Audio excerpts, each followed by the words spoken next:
جی جزاک اللہ جی، آپ لوگ تشریف لائیں۔ آج کی ڈسکشن سورہ حدید کی کچھ آیات کی روشنی میں نے آپ کے سامنے کرنی ہے۔ ایک آپ کو قیامت کا ان آیات کی روشنی میں ایک واقعہ سنانا ہے اور ذرا ایکسپلین کرنا ہے۔ ہم اپنی زبانی کلام یہ کہہ تو دیتے ہیں کہ ہمیں مرنے کے بعد اٹھنے پہ اور حساب کتاب پہ، جنت جہنم پہ ایمان ہے، یقین ہے، لیکن ہماری روزمرہ زندگی کے جو معمولات ہیں، جس طرح ہم اپنی زندگی گزار رہے ہیں، اس میں اس کی ریفلیکشن نظر نہیں آتی ہے۔ اگر ہمیں واقعی یقین ہو کہ مر کے حساب دینا ہے، جنت ہے، جہنم ہے، تو پھر انسان ہر عمل کرنے سے پہلے یہ سوچ رہا ہوگا کہ یہ جو میں عمل کر رہا ہوں اس کا آخرت کی زندگی کے حوالے سے کیا رزلٹ نکلے گا۔ تو ان آیات کا مقصد یہ ہے کہ ذرا ہم اپنے ذہنوں میں تازہ کر سکیں کہ دنیا کی زندگی جو ہم گزار رہے ہیں، اس کا کسی بھی لمحے اینڈ آ سکتا ہے۔ کوئی ضروری نہیں ہے کہ پہلے انسان نے جوان ہونا ہے، بوڑھا ہونا ہے، پھر موت آنی ہے۔ یہ کسی بھی لمحے آ سکتی ہے، اور مرنے کے بعد پھر اعمال کا سلسلہ ختم ہو جائے گا، اور اس کے بعد جزا و سزا ہے، اور یہ ہمیشہ کی جہنم خدا نخواستہ یا ہمیشہ کی جنت خوش نصیبوں کا مقدر بننے والی ہے۔ تو ان آیات کا جو بیک گراؤنڈ ہے پہلے میں وہ آپ کے سامنے رکھ دیتا ہوں، اس کے بعد پھر کچھ ورڈ بائی ورڈ بھی اور کچھ اس کی میں ایکسپلینیشن بھی آپ کے سامنے رکھوں گا۔ دنیا میں انسانوں کی دو کیٹیگریز ہیں قرآن و سنت کی روشنی میں، ایک ہے مسلمان اور دوسرا پلیز ہے مسلمان اور غیر مسلم۔ تو مسلمان اور غیر مسلم کی جو کیٹیگری ہے دنیا میں قرآن کو، لیکن اگر آپ فردر ڈیپتھ میں پڑھیں تو پھر مسلمان کی دو فردر سب کیٹیگریز ہیں۔ مثلا جیسا ایک فلو چارٹ ہوتا ہے، تو ایک مسلمان ہے اور ایک غیر مسلم ہے، لیکن مسلمان کی پھر دو سب کیٹیگریز ہیں۔ مسلمان میں پھر کچھ مومن ہیں اور پھر کچھ منافق ہیں۔ لیکن یہ جو مسلمانوں کی کیٹیگری ہے کہ مومن اور منافق، یہ ہمارے پاس دنیا میں اللہ تعالیٰ نے کوئی ایسا کرائٹیریا نہیں دیا ہے کہ ہم کسی کو دیکھ کے، کسی کے اعمال کو دیکھ کے یہ فیصلہ کر سکیں کہ کون مومن ہے، مسلمانوں میں سے کون مومن ہے اور کون منافق ہے۔ مومن اور منافق کی جو سیگریگیشن ہے یہ ہم نے نہیں کرنی، یہ روز قیامت اللہ تعالیٰ نے کرنی ہے۔ اللہ تعالیٰ نے لیکن قرآن پاک میں گائیڈنس کے لیے بتا دی ہے کہ مومنین کی کریکٹرسٹکس کیا ہوتی ہیں اور منافق کی کریکٹرسٹکس کیا ہوتی ہیں۔ وہ کریکٹرسٹکس جب انسان پڑھے تو وہ دوسروں پہ اپلائی کرنے کے لیے نہیں ہوتی ہیں، وہ اپنا احتساب کرنے کے لیے ہوتی ہیں۔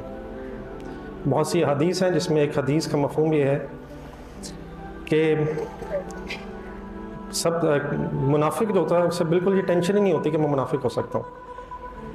اگر کوئی شخص مومن ہوگا تو اسے ہر وقت یہ ٹینشن ہوگی کہیں میں منافق نہ ہو جاؤں، لیکن منافق اپنے آپ کو بڑا پکا مسلمان سمجھتا ہوگا اور وہ اس ٹینشن سے ہی آزاد ہوگا۔ یہ بات میری سمجھ آئی؟ اور منافق کے لیے گناہ کرنا ایسے ہوتا ہے جیسے کسی شخص کے ناک پہ کوئی مکھی بیٹھ جائے اور یوں کر کے اٹھا دے، اور مومن اگر خدا نخواستہ کوئی گناہ کر لے تو اسے ایسا لگتا ہے جیسے میں کسی پہاڑ کے بوجھ کے تلے آ گیا۔ اور جو میں نے تھوڑی سی ڈیفینیشن آپ کے سامنے رکھی ہے، اس ڈیفینیشن کا ہرگز مطلب نہیں کہ ہم لوگوں کو اب اس کرائٹیریا پہ جج کرنا شروع کر دیں۔ یہ اپنے لیے ہے کہ اپنا انسان انالیسس کرے۔ ہمارے پاس دنیا میں کوئی کرائٹیریا نہیں ہے کہ ہم لوگوں کے دلوں میں جھانک کے دیکھ سکیں کہ کس کے دل میں ایمان ہے۔ دنیا میں سمپلی ہم مسلمان کسے سمجھیں گے؟ جو اپنی زبان سے کلمہ شہادت پڑھ لے گا ہمارے لیے وہ مسلمان ہے۔ اب اس کے اندر دل میں ایمان ہے یا نہیں ہے، یہ فیصلہ قیامت والے دن روز قیامت والا ہے۔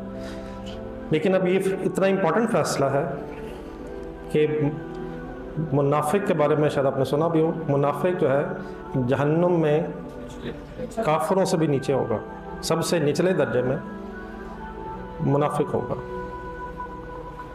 اس کی کیا وجہ ہے؟ غیر مسلم تو اللہ عنہ غیر مسلم ہے، وہ تو سیدھا کہتا ہے میں نہیں مانتا، وہ تو ایک اوپن اینیمی ہے۔ لیکن منافق زبان سے اس چیز کا مدعی ہے کہ میں اللہ کو مانتا ہوں، لیکن اس کا کریکٹر اس سے اپوزٹ ہے۔ تو مینز وہ چھپا ہوا دشمن ہے. ایک سمپل سی ایگزامپل سے شاید بات سمجھنا ذرا اور آسان ہو سکتی ہے کہ وائی منافق از بلائے منافق کی سزا از مور دین دا غیر مسلم سزا. کہ اگر فار ایگزامپل کوئی آپ کا دوست ہو جو منہ پہ تو دوست ہو لیکن پیچھے آپ کے دشمنوں سے ملا ہو, تو آپ کو اس پہ ذرا غصہ آتا ہوگا, یا اس پہ جو علان کہتا ہوگا کہ میں تمہارا دشمن ہوں. تو کہہ یہ رہا ہے کہ میں دوست ہوں, لیکن اس کا بیہیویئر ایسا ہے کہ وہ دشمنوں کے ساتھ مل کے آپ کے خلاف سازشیں کر رہا ہے, تو یقیناً اس پہ پھر زیادہ غصہ بھی آتا ہے. تو اللہ تعالیٰ کبھی کافروں پہ اتنا غصہ نہیں جتنا منافقین پہ ہے. اگر کبھی اب سورہ نساء اور سورہ منافقون وغیرہ پڑھیں تو اس میں حضور صلی اللہ علیہ وسلم کی بھی اللہ تعالیٰ نے کہا ہے کہ اگر آپ ان کے لیے 70 دفعہ بھی محاورتاً 70 دفعہ مین جتنی مرضی مغفرت کی دعا کریں, اللہ تعالیٰ ان کو کبھی معاف نہیں کرے گا. ایک بس آخری چیز, منافقت کا خدشہ کسے نہیں ہے؟ کسی کافر کو یہ خدشہ نہیں ہو سکتا کہ میں منافق ہو جاؤں گا. یہ خدشہ کس کو رہے گا؟ ایک مسلمان کو یہ خدشہ ہو سکتا ہے کہ میں خدا نہ خواستہ کہیں منافق نہ ہو جاؤں. اور یہ اتنا امپورٹنٹ خدشہ تھا کہ صحابہ بھی اس سے ڈرتے تھے کہ کہیں, اب ڈیفینیٹ ان کے ایمان کا لیول ایسا تھا کہ وہ ہر وقت ان چیزوں سے ڈرتے تھے کہ کہیں ہمارا ایمان ضائع نہ ہو جائے. تو بہرحال اس میں بہت سی ڈیپس ہیں. ایک آخری حدیث کے بعد پھر میں ادھر سے اس طرف آتا ہوں. حضور وسلم کی ایک حدیث ہے جس کے مطابق حضور وسلم نے منافق کی 3 اور پھر ایک اور حدیث میں ایک چوتھی آپ کہہ لیں خصلت بھی بیان کی ہے. تو 3 چیزیں حضور وسلم نے ایک حدیث میں ایسی بیان کی ہیں کہ اگر یہ 3 چیزیں کسی شخص میں ہوں تو وہ پکا منافق ہے. اور ایک اور حدیث کے مطابق اگر وہ چوتھی بھی ہے تو یعنی کہ پھر تو وہ 100% منافق ہو جائے گا. نمبر 1, بہت دفعہ شاید آپ نے سنی بھی ہو, سب سے پہلے جب بول لیں جھوٹ بول لیں. نمبر 2, وعدہ کرے خلاف ورزی کرے. نمبر 3, امانت دی جائے تو اس میں خیانت کرے. اور وہ جو چوتھی میں کہہ رہا ہوں وہ ایک اور حدیث میں کہ جب کبھی جھگڑا ہو جائے تو گالم گلوچ پہ اتر آئے, آپے سے باہر ہو جائے. تو نمبر 1 جب بات کرے جھوٹ بولے. نمبر 2 وعدہ کرے تو خلاف ورزی کرے. نمبر 3 اسے امانت دکھائی جائے تو امانت رکھوائی جائے تو اس پہ خیانت کرے. اور نمبر 4 جب کبھی جھگڑا ہو جائے تو آپ گالم گلوچ پہ اتر آئے, آپے سے باہر ہو جائے. یہ ورڈز پھر آگے یہ بھی ہیں حدیث میں کہ یہ شخص پکا منافق ہے, چاہے نمازیں بھی پڑھتا ہو, روزے بھی رکھتا ہو اور اپنے آپ کو پکا مومن بھی سمجھتا ہو. تو ونس اگین یہ 4 اب خصلتیں ہم نے دنیا میں نہیں ڈھونڈنی, یہ اپنے آپ کے لیے ہے. اور اگر فار ایگزامپل اب ماشاء اللہ آپ اکاؤنٹنٹس بھی ہیں, چاروں کرنی ہے, کسی ایک میں ایک ہے تو وہ کتنے % ہو گیا؟ تو میرا خیال ایک سمپل کیلکولیشن ہے. ویسے تو میرا خیال یہ ہے کہ میں اپنے طرف اگر دیکھوں تو یہ چاروں میں سے ہم میں بڑے کامنلی پائی جاتی ہیں. اللہ کرے میں غلط کہہ رہا ہوں. اب میں ان آیات کی طرف آتا ہوں, لیکن ان آیات سے پہلے ان آیات کا جو بیک گراؤنڈ وہ آپ کے ذرا سامنے رکھ دیتا ہوں. قیامت کا ایک منظر ہے, ان آیات میں قیامت کا ایک منظر ہے جس میں مسلمان اور غیر مسلم تو علیحدہ ہو چکے ہیں. مینس قیامت والے دن یقیناً ایک سب سے پہلے تو یہ سیگریگیشن ہوگی کہ یہ مسلمان ہے, یہ غیر مسلم ہے. غیر مسلم تو شاید ویسے ہی سائڈ پہ ہو جائے گا.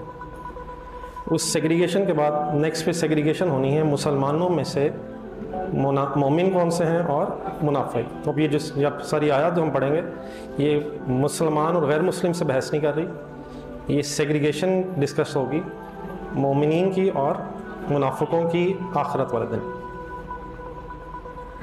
آپ نے پھر سنا ہوگا یہ زبان زدیام کچھ چیزیں ہیں کہ ایک پل صراط کا کانسیپٹ ہے قیامت والے دن. بال سے باریک اور اس طرح کے ورڈز آتے ہیں. میرے نالج کی حد تک قرآن میں تو ایسی چیز نہیں ہے, لیکن ہو سکتا ہے اس کی ڈیپتھ میں یہ بھی باتیں ہوں. لیکن یہ چیز یہاں سے بھی محسوس ہوتی ہے کہ جسے کہتے ہیں کمپلیٹ ڈارکنیس ہوگی اس دن. وہ تو آپ نے سنا ہوگا سورج چاند ستارے مٹ جائیں گے, تو کمپلیٹ ڈارکنیس. لیکن جنت کا جو رستہ ہوگا سب نے جہنم کے اوپر سے گزر کے جانا ہے.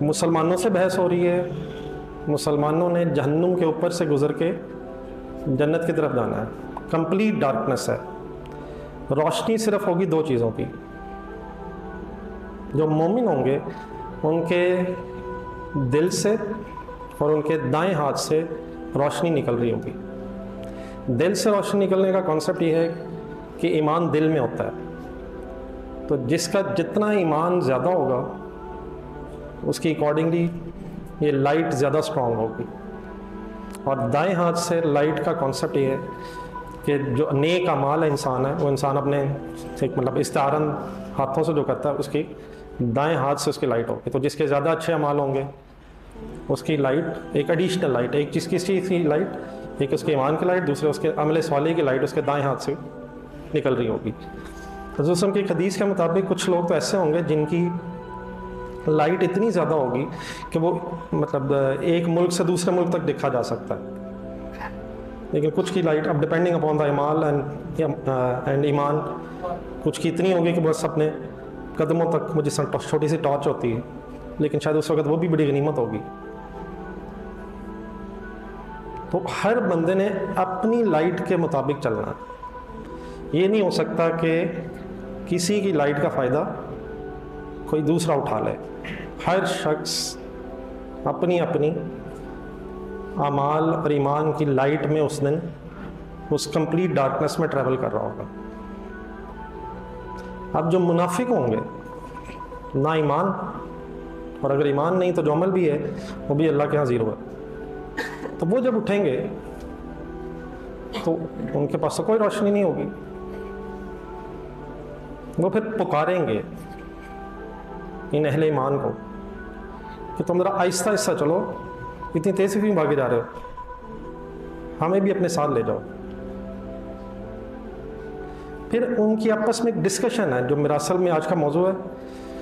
ایک ڈسکشن آئے گی، اللہ تعالیٰ نے وہ ڈسکشن یہاں کوٹ کی ہوئی ہے کہ مومن اور منافق پھر آپس میں ڈسکشن کریں گے. اور پھر ڈسکشن یہ ہوگی کہ اہل ایمان منافقین کو یہ بتائیں گے کہ تمہارے پاس آج لائٹ کیوں نہیں ہے، تم اس حال میں پہنچے کیسے. تو یہ ان آیت کا کچھ بیک گراؤنڈ ہے. اس بیک گراؤنڈ کو میں نے چاہا آپ کے سامنے رکھ دوں، باقی انشاءاللہ پھر جیسے جیسے ضرورت پڑے گی میں فردر ایکسپلین کروں گا. اب یہ جتنی میں نے باتیں کی ہیں آئی ہوپ کہ ہم اسے کوئی سٹوری کے طور پہ نہیں پڑھ رہے. یہ شاید ہم بھی وہیں ہوں گے، اور اللہ نہ کرے کہ ہم اس دن دوسروں سے کہہ رہے ہوں کہ رک جا یار، تیری لائٹ سے میں بھی فائدہ اٹھا دوں. اور میرا خیال ہے کہ یہ مسئلہ بڑا سیریس اس لیے ہے کیونکہ یہ ہمیشہ کی زندگی کا پھر فیصلہ ہو رہا ہے. یہ تو دنیا میں کوئی کسی کو کچھ نہیں دیتا ہے،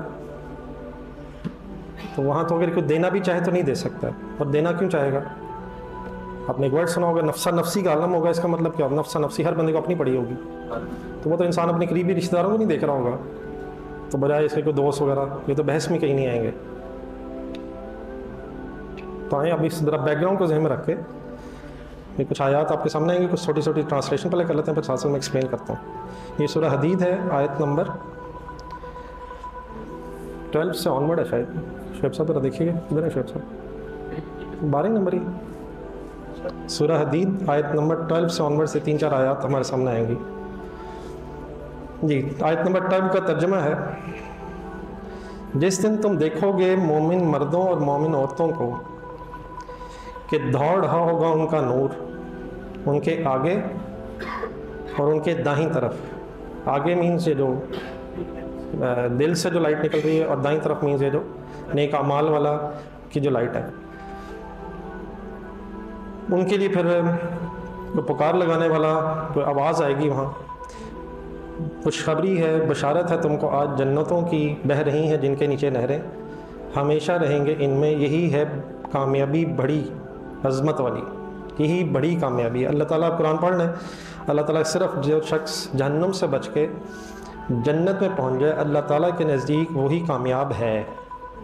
ریئل میننگز میں who is successful in front of the Allah, وہی جو جنت میں پہنچ جائے جہنم سے بچ کے. ٹیمپریری کامیابی ہو سکتی ہیں، لیکن جس نے ہمیں بنایا، جس نے ہمیں دنیا میں بھیجا، جس کی طرف ہمیں لوٹ کے جانا ہے، اس کی نظر میں صرف وہ کامیاب ہے جو جہنم سے بچ کے جنت میں پہنچ جائے. باقی ڈیفینیٹلی ہمارے اپنے کامیابی کے سٹینڈرڈس ہیں, وہ اس وقت میرے خیال ہماری ڈسکشن ذرا دوسری طرف چلے جائے گی. جی فرسٹ آیت میں میرے خیال ہے جو بات آپ کے سامنے ایک اس میں یہ تو ایک مطلب ایک تمہید آ گئی اسٹارٹ میں. نیکسٹ آیت, اس دن کہیں گے منافق مرد اور منافق عورتیں اہل ایمان سے, دیکھو ہماری طرف کہ حاصل کریں روشنی ہم تمہارے نور سے. اب کون کسے کہہ رہا ہے؟ اب کن کے پاس لائٹ نہیں ہے, وہ کسے کہہ رہے ہیں؟ اب وہ ٹینشن میں ہے. نام ان کا بھی جواب تھا جن کے پاس لائٹ نہیں ہے. معذرت میں کچھ لوگوں کے اگر نام بیچ میں بول دوں ہیں اپنے علاوہ. شعیب تھا, دنیا میں مسلمان تھے, ان کا دوست کوئی عبدالاحد تھا, وہ بھاگتا جا رہا. مسلمان تھے, وہ پکاریں گے یار کدھر کدھر, تو کون کسے کیا کہہ رہا ہے؟ منافقین اہل ایمان سے کہہ رہے ہیں کہ ہماری طرف دیکھو, ہم تمہارے ساتھ, ہم بھی تمہاری روشنی سے. جیسے فار ایگزامپل آپ کسی اندھیری رات اگر ہو, ویسے تو اب میرا خیال ہے یہ شہروں والے تو ہم ویژولائز بھی نہیں کر سکتے, لیکن اگر اندھیری رات ہو, کہیں آپ جا رہے ہیں اور جس کے پاس ٹارچ ہو, سب اس کے نزدیک لگے ہوں گے کہ ہم یاری حوصلہ یار کدھر. کہا جائے گا, اچھا ابھی اس وقت اہل ایمان ابھی انہیں کوئی جواب نہیں دے رہے اس چیز کا, وہ اللہ کا شاید فرشتہ ہوگا, کیونکہ اہل ایمان شاید ڈیسنٹ لوگ ہوتے ہیں, میرے اور آپ جیسے نہیں ہوتے, سوری میرے جیسے نہیں آپ جیسے ہوتے ہیں. ڈیسنٹ ان دا سینس کہ وہ شاید اس وقت ایک تو نمبر 1 وہ شاید بزی ہوں گے کہ بھاگ کے جا رہے ہیں, ان کے پاس ٹائم نہیں ہوگا, اور نمبر 2 شاید وہ اس وقت انہیں کوئی برا بھلا کہنا بھی نہیں چاہتے ہوں گے.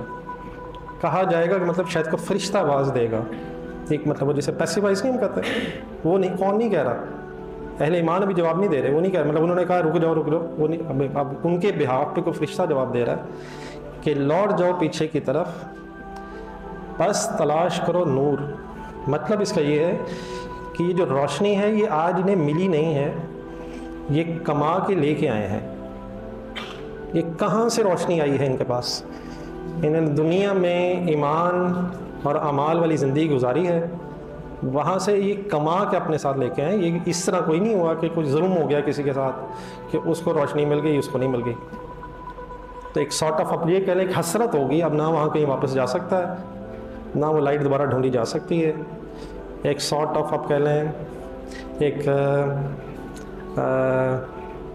منافقین کو شاید فرسٹ جھنجھوڑنے کے لیے, یا ان کو یہ احساس دلانے کے لیے کہ تم نے شاید اپنی زندگی فضول گزار دی ہے, یہ انہیں ایک تنزیہ طور پہ کہا جا رہا ہے کہ تم اگر جا سکتے ہو تو پیچھے لوٹ جاؤ, مینس دنیا میں چلے جاؤ.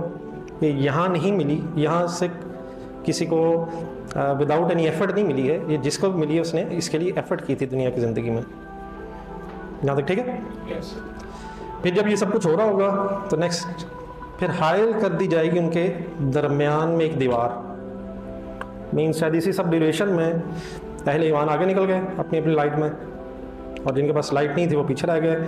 اب ان کے درمیان ایک دیوار آ گئی جس میں ایک دروازہ ہوگا جو اس کی اندرونی جانب ہوگا, مینس وہ جو اہل ایمان والا حصہ ہوگا اس میں تو رحمت ہوگی, اور جو پیچھے رہ گئے اس میں پھر عذاب سٹارٹ ہو جائے گا. مینس اب وہ جو دیوار ہے اس کا ایک جو رخ ہے جس میں اہل ایمان ہے وہ جنت ہو گئی, اور جو اس دیوار کا دوسرا حصہ رہ گیا وہ پھر اب جہنم شروع ہو گئی. تو یہاں تک تو اب جنت اور جہنم میں اب یہ پہنچ گئے ہیں. ٹھیک ہے جی. اب یہاں سے آنورڈس پھر اب ان کی ڈسکشن سٹارٹ ہو رہی ہے منافقین کی اور مومنین کی, اور پھر اس میں ڈسکشن میں پھر مومنین اب جواب دیں گے کہ آخر کیا ہوا کہ تم بھی مسلمانوں جیسا نام رکھتے تھے, تم بھی دنیا میں مسلمان کنسیڈر ہوتے تھے, لیکن آج ہم ادھر اور تم ادھر کیوں رہ گئے. ٹھیک ہے. تو پکاریں گے وہ, یعنی کہ منافقین پکاریں گے ان مومنوں کو. اب یہاں سے میں چاہوں گا ایک ایک ورڈ ہم کوشش کریں ہضم کرنے کی بھی, میں ایکسپلین بھی کرتا ہوں, اس کا میننگ بھی بتاتا ہوں, اور اصل میں یہ چیزیں شاید ہمیں اپنا کریکٹر سدھارنے کے لیے سننی چاہیے. نمبر 1 وہ کہیں گے کیا نہ تھے ہم تمہارے ساتھ. مطلب کون کسے کہہ رہا ہے کہ ہم دنیا میں تمہارے ساتھ تھے یار, ہم تمہارے ساتھ اٹھتے بیٹھتے تھے, ہم کالج میں فرینڈس تھے, ہم رشتہ دار تھے, ہم اکٹھے کھایا پیا کرتے تھے, اب یہ کیا ہو گیا, تم ادھر ہم ادھر. ہم دنیا میں تو اکٹھے تھے, دنیا میں تو کوئی سیگریگیشن نہیں تھی. عبدالاحد, جواد, شعیب, یہ سب اکٹھے رہتے تھے. تو آج کیا ہوا, کیا دنیا میں ہمارے ساتھ نہیں تھے؟ اب اس کا جواب دینے لگے ہیں مومن منافقین کو. وہ کہیں گے کون؟ اب مومنین جواب دے رہے ہیں ہاں. ہاں کا مطلب کہ ہم دنیا میں ساتھ تھے, لیکن اب یہاں 4 ورڈز آئیں گے. نمبر 1, فتنتم انفسکم, تم نے فتنے میں ڈالا خود کو. میں بھی اس کے بعد میں ایکسپلینیشن کرتا ہوں. وتربصتم, اور منتظر رہے. نمبر 3, ورتبتم, اور شک و شبہ کیا. وغرتکم الامانی, اور دھوکے میں ڈالے رکھا تم کو تمہاری آرزوؤں نے. حتیٰ جاء امر اللہ, یہاں تک کہ اللہ کا حکم آ گیا. وغرکم باللہ الغرور, اور دھوکہ اللہ کے بارے میں دھوکہ فریب دیتا رہا تم کو شیطان, بہت بڑا فریبی. تو انہوں نے جب جواب دیا, انہوں نے 4 ورڈز یوز کیے ہیں. نمبر 1, تم نے فتنے میں ڈالا کس کو؟ مطلب میں کوشش کر رہا ہوں کہ تھوڑی سی آپ کی بھی ذرا انوالومنٹ رہے. تم نے فتنے میں ڈالا خود کو. کس نے؟ کس کو؟ منافقین نے اپنے آپ کو. فتنے کا مطلب ہوتا ہے آزمائش کرنے. آپ آزمائش میں پیش پہ سب ہیں کہ میری بات سے اکثر میں یہی کہتا رہتا ہوں کہ دنیا کی زندگی ایک کیا ہے جی, دنیا کی زندگی عیاشی کی جگہ ہے. جی سلمان, دنیا کی زندگی ایک ٹیسٹ ہے. بار بار کہ ہم آئی ہوپ کہ میرے سے سنتے رہتے ہوں گے, آپ کو میرے سے زیادہ بہتر پتہ ہے. ایک ٹیسٹ ہے تقویٰ کا. پچھلی دفعہ ایک صاحب نے تقویٰ میرے سے پوچھا تھا کہ تقویٰ کسے کہتے ہیں, تو میں نے, اگر کسی کو یاد ہو کسی کو, دنیا کی زندگی میں بچا کے نکلنا, ایک اس ایٹیٹیوڈ کے ساتھ زندگی گزارنا کہ میں گناہوں میں انوالو نہ ہو جاؤں, اور اگر ہو گیا ہوں تو پلٹوں ساری زندگی کوشش کروں کہ میرے سے کچھ ہو نہ جائے. ہو گیا ہے تو توبہ کر کے واپس آؤں. تو اس پہلی چیز کا مطلب یہ ہے کہ انسان کو یہ پوری اپنی طرف سے ایک بیسٹ ایفرٹ کرنی چاہیے کہ وہ ایسی جگہوں پہ, ایسی کمپنی میں نہ جائے, نہ اٹھے بیٹھے جہاں آزمائش پہ پورا اترنا مشکل ہو جائے. ایسی کوسچنیبل جگہ پہ نہ جائے جہاں جا کے بچنا مشکل کی بجائے شاید ناممکن ہو جائے. موبائل یوز کرتے ہوئے ایسی جگہوں پہ انگلی نہ جائے. معذرت چاہوں گا لیکن بات وہی ہونی چاہیے جو حقیقت ہے. جہاں انگلی کلک ہونے کے بعد بچنا ناممکن ہو جائے. موبائل میں جو کچھ ہے وہ میرے سے بہتر آپ سمجھتے ہیں, لیکن انگلی میری ہے. کوئی آ کے ہاتھ نہیں میرا پکڑتا, اور وہ انگلی کو خود بائی فورس ادھر نہیں لے کے جاتا. ٹیمپٹیشنس ہیں دنیا میں ہیں, دوست بھی ہیں, لیکن وہ بھی اٹھا کے ہمیں وہاں نہیں لے کے جاتے جہاں ہمیں نہیں جانا چاہیے. ہاں وہ ہمیں دعوت دیتے ہیں, کنونس کرتے ہیں, یہ بھی کہتے ہیں تو بچہ ہے یار آیا, ٹونٹ بھی کرتے ہیں, طنز بھی کرتے ہیں وغیرہ وغیرہ, لیکن الحمدللہ اٹھا کے کھینچ کے نہیں, ہم جاتے فائنلی اپنی مرضی سے ہی ہیں. تو ایسی جگہوں پہ جانا, اپنے آپ کو فتنے میں ڈالنا ہے جہاں جا کے پھر آپ بچ نہ پائیں. تو یہ میں نے صرف وہی اگزامپل دی ہے جو فی الحال آپ دنیا میں جس زندگی کی سٹیج پہ ہیں وہاں تک بات سمجھ سکتے ہیں. لیکن تھوڑے سے اور آپ بڑے ہوں گے تو جب کمانے کے بہت سے ذریعے ہوں گے تو اپنے آپ کو ایسی جگہوں پہ لے کے جانا جہاں حرام سے بچنا ناممکن ہو جائے. تو تو ان ادر ورڈز اپنے آپ کو خود ایسی جگہوں میں لے کے جانا جہاں اللہ تعالیٰ کے احکامات پہ عمل کرنا تو دور کی بات ہے، ان اللہ تعالیٰ کی حرام کی ہوئی چیزوں سے بچنا مشکل ہو جائے، تو بار بار اپنے آپ کو ویسی جگہوں پہ لے کے جانے سے انسان کا بچنا. اور یہ بڑا آسان ہے جی کہ میں بڑا اسٹرانگ ہوں، مجھے کچھ نہیں ہوتا. یہ شاید کبھی آپ نے بھی یہ ورڈ سنے ہوں، اگر کسی اور سے نہیں سنے ہوں گے تو آپ کے اندر سے یہ آوازیں آتی ہیں، میں بڑا مضبوط ہوں، میں تو اس لیے جا رہا ہوں ذرا ان کو بھی ٹھیک کروں. لیکن انفارچونیٹلی ہم شاید اتنے مضبوط ایمان والے نہیں ہیں. ہم اپنے آپ کو پھر ایسی جگہوں پہ اگر لے کے جائیں گے، بار بار پہ لے کے جائیں گے، تو بچنا مشکل ہو جاتا ہے. تو نمبر 1 کس نے کس کو کیا جواب دیا کہ تم نے اپنے آپ کو اس دنیا کے ٹیسٹ میں انوالو رکھا.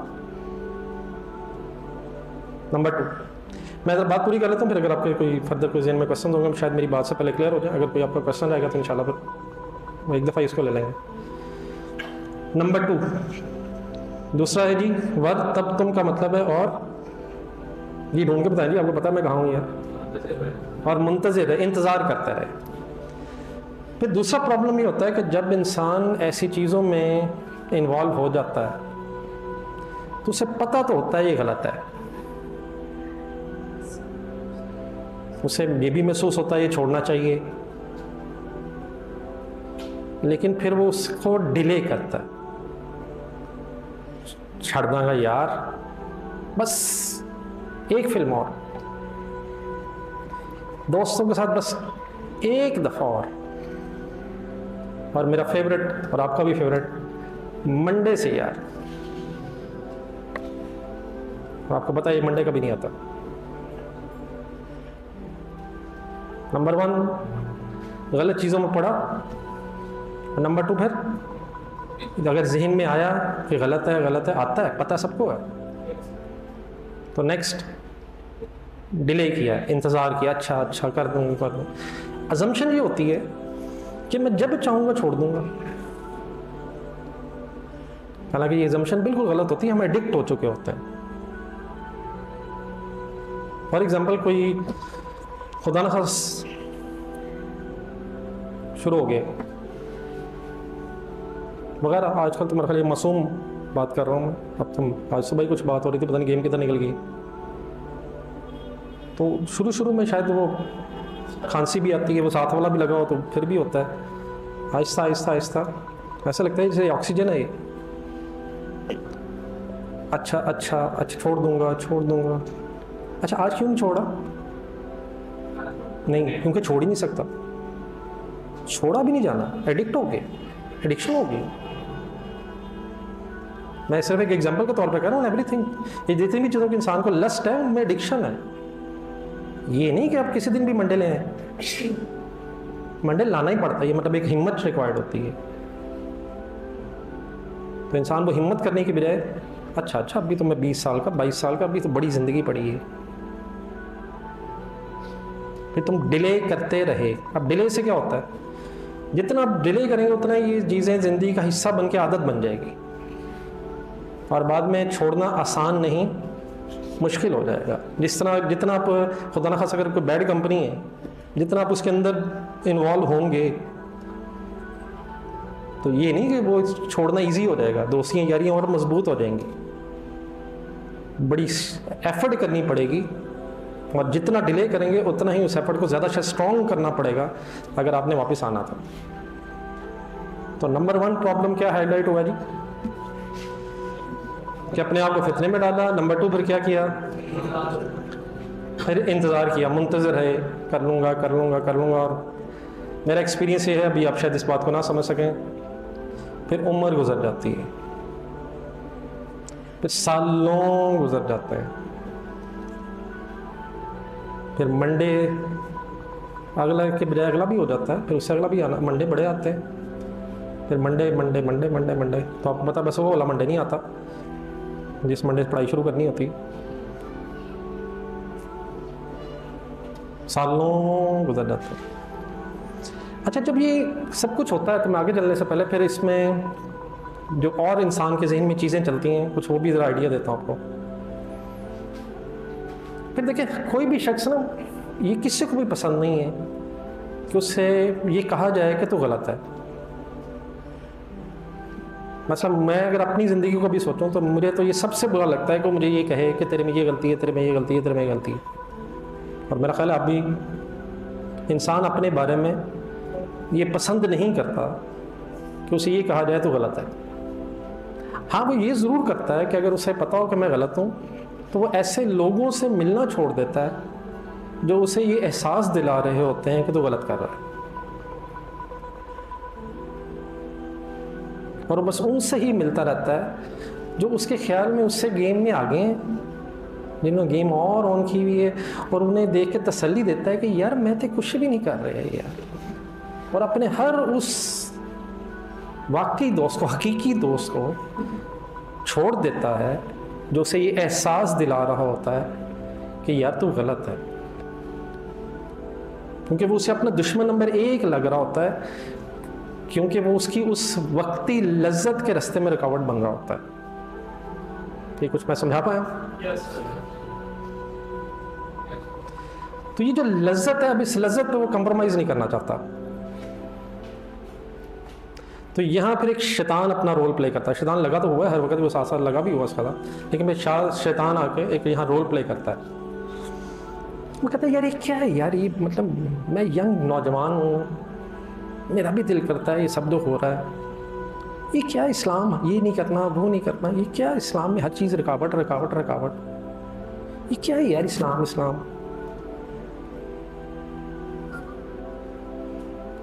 صرف ہو کیا رہا ہے، اسلام کیا کہہ رہا ہے کہ یہ اپنی عادات کو کنٹرول کر، یہ غلط ہے. لیکن رادر دین کہ اپنے آپ کو ٹھیک کرے، وہ اسلام کے حوالے سے ڈاؤٹ فل ہو جاتا ہے. اور اس لیے ہوتا ہے کہ وہ اسلام اس کے ان فضولیات سے روک رہا ہوتا ہے. آپ نے آج کل ایک ایتھیزم سنا ہوگا. یہ پاکستان میں جتنے ایتھیسٹ ہیں انہیں یہ کوئی انٹلیکچوئل ایتھیسٹ نہیں ہے، یہ صرف اس لیے ایتھیسٹ ہیں کیونکہ اسلام خواہشات نہیں ہے، وہ والی خواہشات. سلمان وہ والی ہے، ہر نہیں ہے. مثلا میں افورڈ ہی نہیں کر سکتا اگر خدا نہ خواستہ میں ڈیٹ پہ جا رہا ہوں، کھجور یار آپ کدھر نکل گئے، اور میرے یہ ذہن میں آ جائے کہ رب مجھے دیکھ رہا ہے، میں نے مرنا حساب دینا میرا تو سارا، تو میں اس وقت کیا چاہوں گا کہ میں یوٹیوب پہ کسی ایسے کو ڈھونڈوں جو کہتے ہیں دیر از نو گاڈ، اور میں کہوں گا چھا گیا یار انگریزی میں کہنا ہے، حالانکہ مجھے کوئی سینس نہیں، صرف میں کیا چاہتا ہوں کہ میرا مزہ خراب نہ ہو. لیکن میں اس دین پہ بھی اعتراض اٹھا دوں گا، رب پہ بھی، حالانکہ نظر مجھے سارا آ رہا ہے، لیکن میں اپنے مزے کمپرومائز کرنے کی بجائے رب پتہ نہیں ہے، دین زمانہ 21ویں صدی آ گئی، دنیا ترقی کر گئی. تو پاکستانی جتنے بھی یہ سو کالڈ ادھر ادھر کہیں کہیں ایتھیسٹ نظر آتے ہیں، انفارچونیٹلی ہمارے اس پروفیشن میں بھی ہیں، ان کا صرف مسئلہ یہ ہے اگر انہیں کہہ دیا یار سب کو جائزہ لگا رہا ہے، انہیں کیا ٹینشن، پھر کس چیز کی ٹینشن. لیکن کیونکہ اسے پتہ ہے کہ اگر میں نے مان لیا کہ رب ہے تو مجھے پھر رب کی ماننی پڑنی ہے. تو ایک سٹیج تو یہ ہے کہ یار غلط ہوں، اگر میں بار بار مانتا رہوں گا کہ میں غلط ہوں تو میں تو ٹھیک ہو جاؤں گا. تو سلوشن کیا نکالا ہوا کہ جو میں کر رہا ہوں یہ جائز ہو جائے، اور چاہے مجھے یونیورسل ٹروتھس کو اگنور کرنا پڑ جائے. تو اب اس جو میں نے بات رکھی ہے اس کے بعد اب تھرڈ پڑھیں گا. پھر تھرڈ لکھا ہوتا ہے ورتب تم، اور شبے میں پڑ گئے. کیا مطلب شبہ؟ پتہ نہیں آخرت ہے، جنت ہے بھی یا نہیں، دیکھی تو ہے نہیں، کبھی کسی نے بتائی تو ہے نہیں، کبھی کوئی دیکھ کے آیا تو ہے نہیں، پتہ نہیں رب ہے نہ ہی ہو. یہ کوئی انٹلیکچوئل بحث نہیں ہو رہی. ہو کیا رہا ہے؟ گناہوں میں انوالو ہے، چھوڑنا چاہ نہیں رہا ہے، اور اب ڈاؤٹس اس لیے کریٹ کر رہا ہے تاکہ ذرا حوصلہ ہو جائے، رات کو سکون سے نیند آ جائے. مثلا فار ایگزامپل خدا نہ خواستہ میں سارا دن غلط کام کرتا ہوں اور مجھے پتہ بھی یہ غلط ہے، تو مجھے رات کو نیند نہیں آئے گی. اب رات کو تو سارے ہی سونا چاہتے ہیں سکون سے، تو ایک سلوشن تو یہ ہے کہ میں اپنی حرکتیں ٹھیک کروں. لیکن انفارچونیٹلی ایک دوسرا سلوشن کیا نکال سکتا ہے انسان؟ چلتا ہے یار کچھ نہیں ہوتا، مولویوں کی گلاں، مولویوں کی پتہ. تو ٹھیک ہے مولویوں کو ہو سکتا ہے نہ پتا ہو، لیکن یہ تو قرآن کہہ رہا ہے. تو انسان شکوک و شبہات میں آ جاتا ہے. شکوک و شبہات میں جب آ جاتا ہے تو وہ جو تھوڑی بہت نیکی ہو بھی رہی ہو، وہ جو تھوڑا بہت خدا کا خوف ہوتا بھی ہوگا کبھی کوئی غلط کام کرتے ہوئے، اس سٹیج پہ آ کے دو چیزیں انسان کی زندگی سے نکل جاتی ہیں. نمبر ایک، میں رب کو راضی کروں، جب رب بھی خدا نہ خواستہ. اور نمبر دو، جہنم کا خوف. اور اگر یہ دو چیزیں نکل جائیں، کون سی دو چیزیں نکالی میں نے؟ ایک تیسری چیز سے ایڈ کرنا ہے، جنت کی خواہش. اگر یہ چیزیں نہ ہوں تو پھر انسان جو مرضی کرے. اور اگر جنت جہنم رب نکل جائے زندگی سے، پھر دنیا کی زندگی سب کچھ ہے. پھر جو ہے وہ یہی ہے. پھر یہاں کی سو کالڈ دولت، شہرت، عزت، بس یہی انسان کی زندگی کا مقصد بن جائے گا. وہ پھر حرام سے ہے، حلام سے ہے، خواہشات بس پوری ہونی چاہیے. میں کچھ سمجھا پا رہا ہوں سر؟ تو فورتھ ورڈ اب پڑھیں ذرا. اور دھوکے میں ڈالا رکھا تمہیں تمہاری اب آرزویں. کہہ دیے آرزویں، آرزو کے اور ورڈ کیا ہوگا آرزو کے علاوہ؟ خواہشات. کیا خواہشات ہیں؟ جب رب نہیں، جنت خواہش ہو سکتی ہے، لیکن وہ تو پھر بحث ہی نکل گئی. نام تو جواد ہے لیکن چلتا پھرتا شیطان ہوں میں. اگر رب کا خوف نہیں، جہنم کا ڈر نہیں، تو پھر میں جو کر رہا ہوں گا، پھر آرزویں کیا رہ جائیں گی؟ میرے پاس سب سے زیادہ ہو، میرا نام ہو، جیسے بھی ہو. پھر اور تھوڑا سا اگر کبھی کچھ احساس دلا بھی جائے تو اللہ بخشنے والا ہے. میرا نام مسلمانوں جیسا ہے، بیڑا پار ہے. وشفل تھنکنگس، اپنے خیالات کو ہی ہم پھر اپنی آخرت سمجھ بیٹھتے ہیں. ٹھیک ہے، تو انسان اپنی خواہشات میں ہی ساری زندگی گزار جاتا ہے. حتیٰ جاء امر اللہ، یہاں تک کہ اللہ کا حکم آ جاتا ہے. مینز اللہ کا حکم کا مطلب موت آ جاتی ہے. ساری زندگی کس چکر میں گزر جاتی ہے؟ یہ 4 ورڈز میں شاید پوری زندگی گزر گئی. بتائیں گے؟ نمبر 1 فطروں میں ڈالا، نمبر 2 انتظار کرتے رہے، نمبر 3 شکوک و شبہات پیدا ہو گئے، اور پھر اپنی ایسی آرزویں جس کا وقتی آرزویں، وقتی خواہشات، وقتی بحثیں، یہ آ جائے گا تو شاید خوشی مل جائے. یار نئی فلم آئی ہے، بڑا مزہ آئے گا. پتہ نہیں آپ لوگ شریف لوگ ہیں، ویسے پتہ نہیں کوئی اتفاق ہوا ہی نہیں. وہ بندہ فلم دیکھ کے تو مزہ ہی نہیں آتا. نمی پھر جا رہا ہے، پھر وہاں جا، پھر فلانے مال، آ جا ادھر چلیے، آج ہو. یہ انسان نئی چیزیں چاہتا ہے. پرانی جیسی ہی پرانی چیزیں ہوتی ہیں وہ مزہ نہیں دیتی. پھر تو جو چھوٹے چھوٹے گناہ شروع میں فیل ہوتے ہیں نا، وقت کے ساتھ ساتھ وہ چھوٹے چھوٹے گناہ پھر لذت نہیں دیتے. پھر اس سے اوپر والا گناہ چاہیے ہوتا ہے. پھر کچھ عرصے بعد وہ گناہ یوزڈ ہو جاتا ہے انسان. پھر کچھ عرصے بعد وہ جو بڑا گناہ کسی زمانے میں لگ رہا ہوتا ہے وہ پھر ریچ میں آ جاتا ہے، پھر وہ بھی ہو جاتا ہے. پھر کچھ عرصے بعد پھر کچھ اور، پھر کچھ اور، اینڈ پھر کچھ اور. اور پھر اب جو کچھ اور آ گیا یہ وہ ختم نہیں ہوتا. پھر کچھ اور، پھر کچھ اور. وہ رات کو اچانک ہی آنکھیں بند ہو جاتی ہیں، ورنہ گیم آن ہوئی ہوتی. کچھ اور، وہ ختم ہی نہیں ہوتا ہے. لیکن وہ جو چیزیں ہم کچھ عرصہ پہلے محسوس کرتے ہیں یار بڑا غلط کام ہے، کچھ عرصے بعد ہماری زندگی کا حصہ بن جاتا ہے.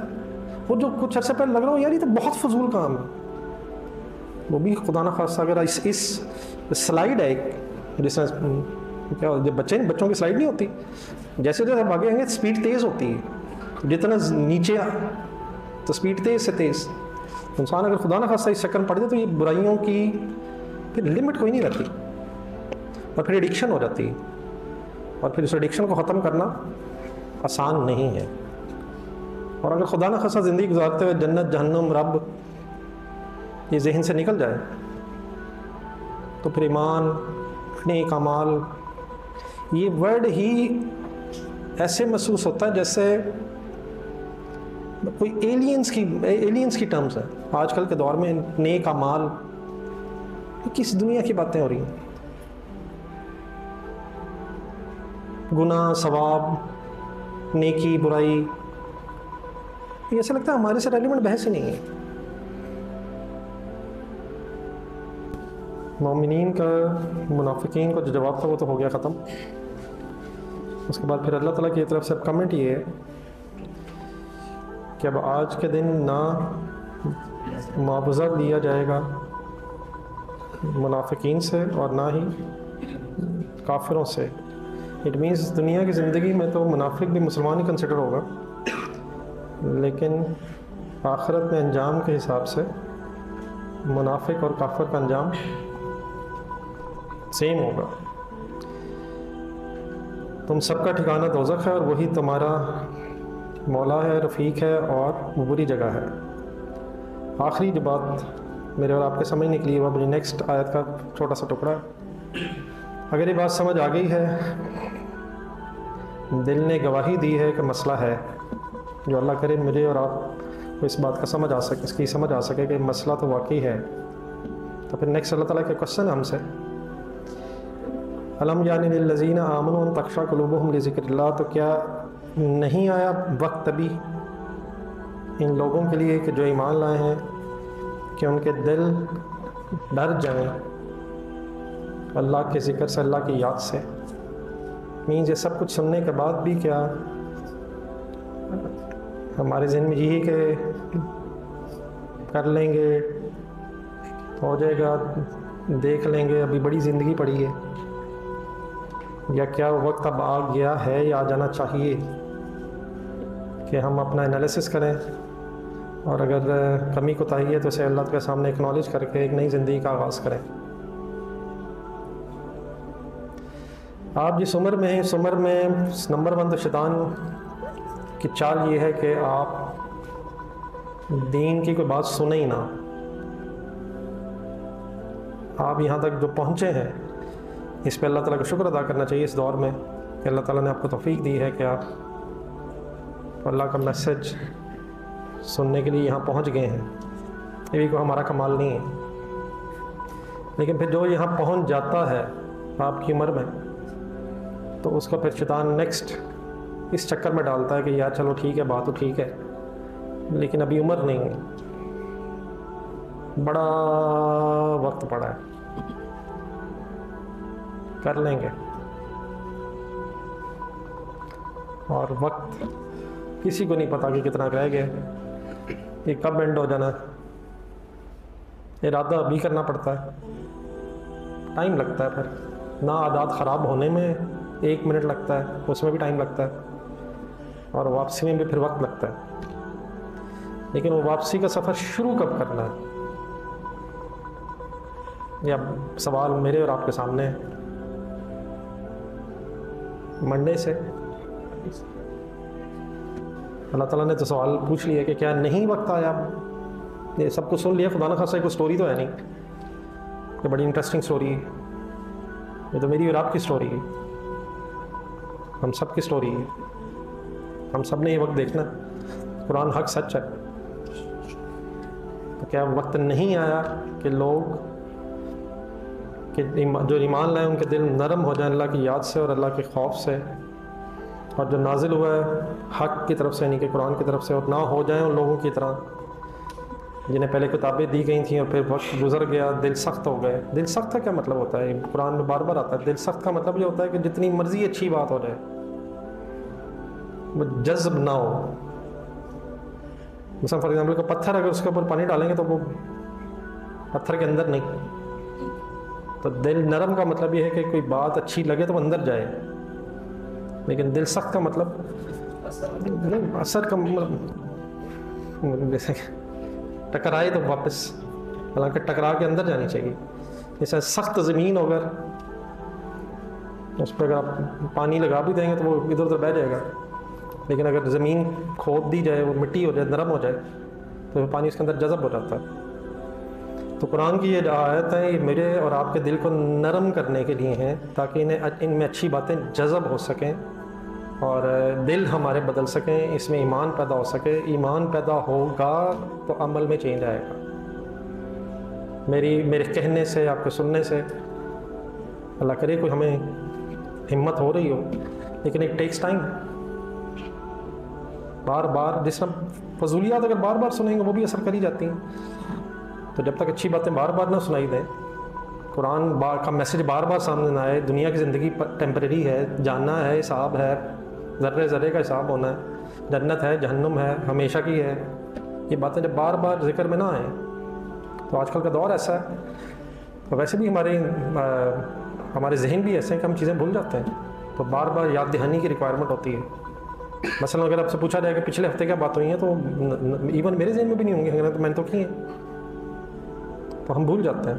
تو ایک ریمائنڈر ریکوائرڈ ہوتا ہے, بار بار یاد دہانی ریکوائرڈ ہے, تاکہ یہ چیزیں یاد رہیں, پھر زندگی کا حصہ بن سکیں. تو میں اپنی ڈسکشن بس آج یہیں ختم کرتا ہوں. اللہ کرے جو ہم نے کچھ باتیں سمجھی ہیں, سنی ہیں, اللہ میں بھی اور آپ بھی اس پہ عمل کر سکیں. تو آپ کے سامنے ذرا 15-20 منٹ کی ذرا ڈسکشن ایک طرح اور ہونی ہے, تو نحمدہ و نصلی علی رسولہ الکریم, اما بعد, فاعوذ باللہ من الشیطان الرجیم, بسم اللہ الرحمن الرحیم. ما كان محمد ابا احد من رجالکم ولکن رسول اللہ وخاتم النبیین وكان اللہ بكل شیء علیما. وقال النبی صلی اللہ علیہ وسلم ان الرسالة والنبوة قد انقطعت فلا رسول بعدی ولا نبی, او کما قال علیہ الصلاۃ والسلام. اچھا, آج آپ کی خدمت میں حاضری کا مقصد تھا صرف عقیدہ ختم نبوت کے حوالے سے چند اہم گزارشات کرنے کی. سب ساتھی ذرا توجہ سے سماعت فرمائیں. اللہ تعالیٰ نے قیامت تک کے آنے والے مسلمانوں کو ایک تنبیہ فرمائی ہے, احسب الناس ان یترکوا ان یقولوا آمنا وهم لا یفتنون. اے لوگوں, کیا تم یہ گمان کرتے ہو آمنا, اتنا کہنے پہ کہ ہم ایمان لے آئے تمہیں جنت میں داخل کر دیا جائے گا؟ فرمایا نہیں, وہم لا یفتنون, جب تک ہم تمہیں آزما نہ لیں اور تم اس آزمائش میں پورا نہ اترو. علماء کرام نے لکھا ہے کہ سب سے سخت ترین آزمائش ایمان کی آزمائش ہے. اللہ کے نبی صلی اللہ علیہ وسلم نے فرمایا, قرب قیامت ایک زمانہ آئے گا, مومن صبح تو مومن ہوگا, جب رات کو بستر پر لیٹے گا اس کے دل سے ایمان نکل چکا ہوگا. مومن رات کو تو مومن ہوگا, جب صبح بستر سے آنکھ کھولے گا اس کے دل سے ایمان نکل چکا ہوگا اور اسے خبر تک نہ ہوگی. یہ وہی فتنوں کا دور ہے کہ قدم قدم پر فتنے مومنین کے ایمان کو نوچنے اور دبوچنے کے لیے منہ کھولے کھڑے ہیں. اب فتنہ کہتے کسے ہیں نا, آپ لوگوں نے تو مسلک کے بارے میں سنا ہوگا, فرقوں کے بارے میں سنا ہوگا نا. کچھ لوگ فتنے کو بھی فرقہ کہہ دیتے, جی فلاں فرقہ تھا, فلاں فرقہ تھا. فتنہ کہتے اسے ہیں کہ جو فرنٹ کے اوپر مسلمانوں والا پینٹ کر لے, ہاتھ میں تسبیح پکڑ لے, بڑی سی ٹوپی پہن لے, داڑھی رکھ لے, جبہ پہن لے, اور ظاہری اعمال سارے مسلمانوں والے ہوں, لیکن دل کے اندر اس کا کفر ہو نا, اس کو فتنہ کہتے ہیں. اور مسلمانوں کے اندر رہ کر مسلمانوں کے عقائد کو خراب کرے.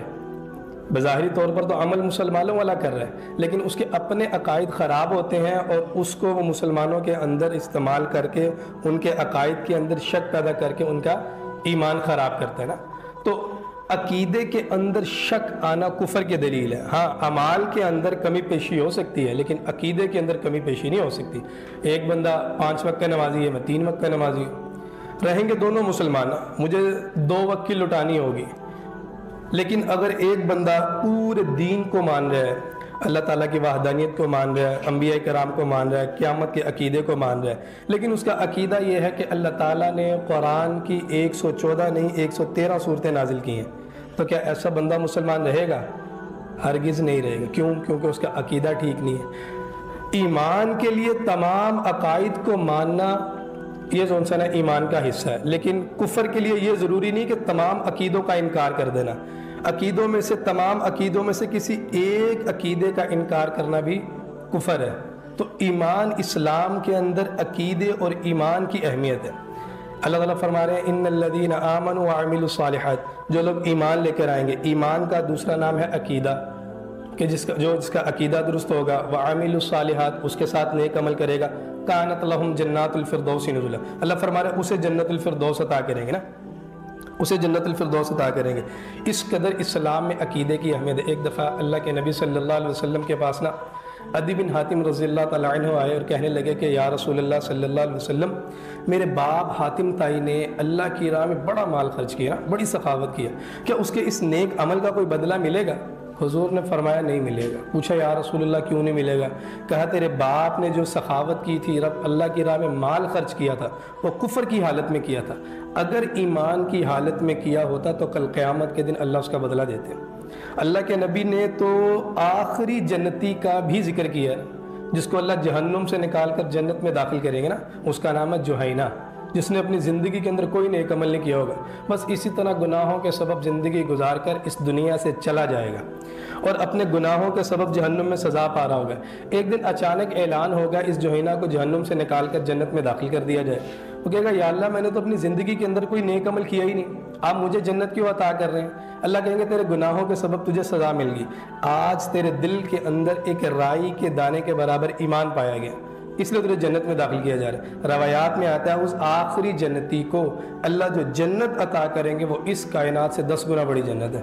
آپ اندازہ کریں کہ اسلام میں عقیدے کی اہمیت کیا ہے نا، ایمان کی اہمیت کیا ہے۔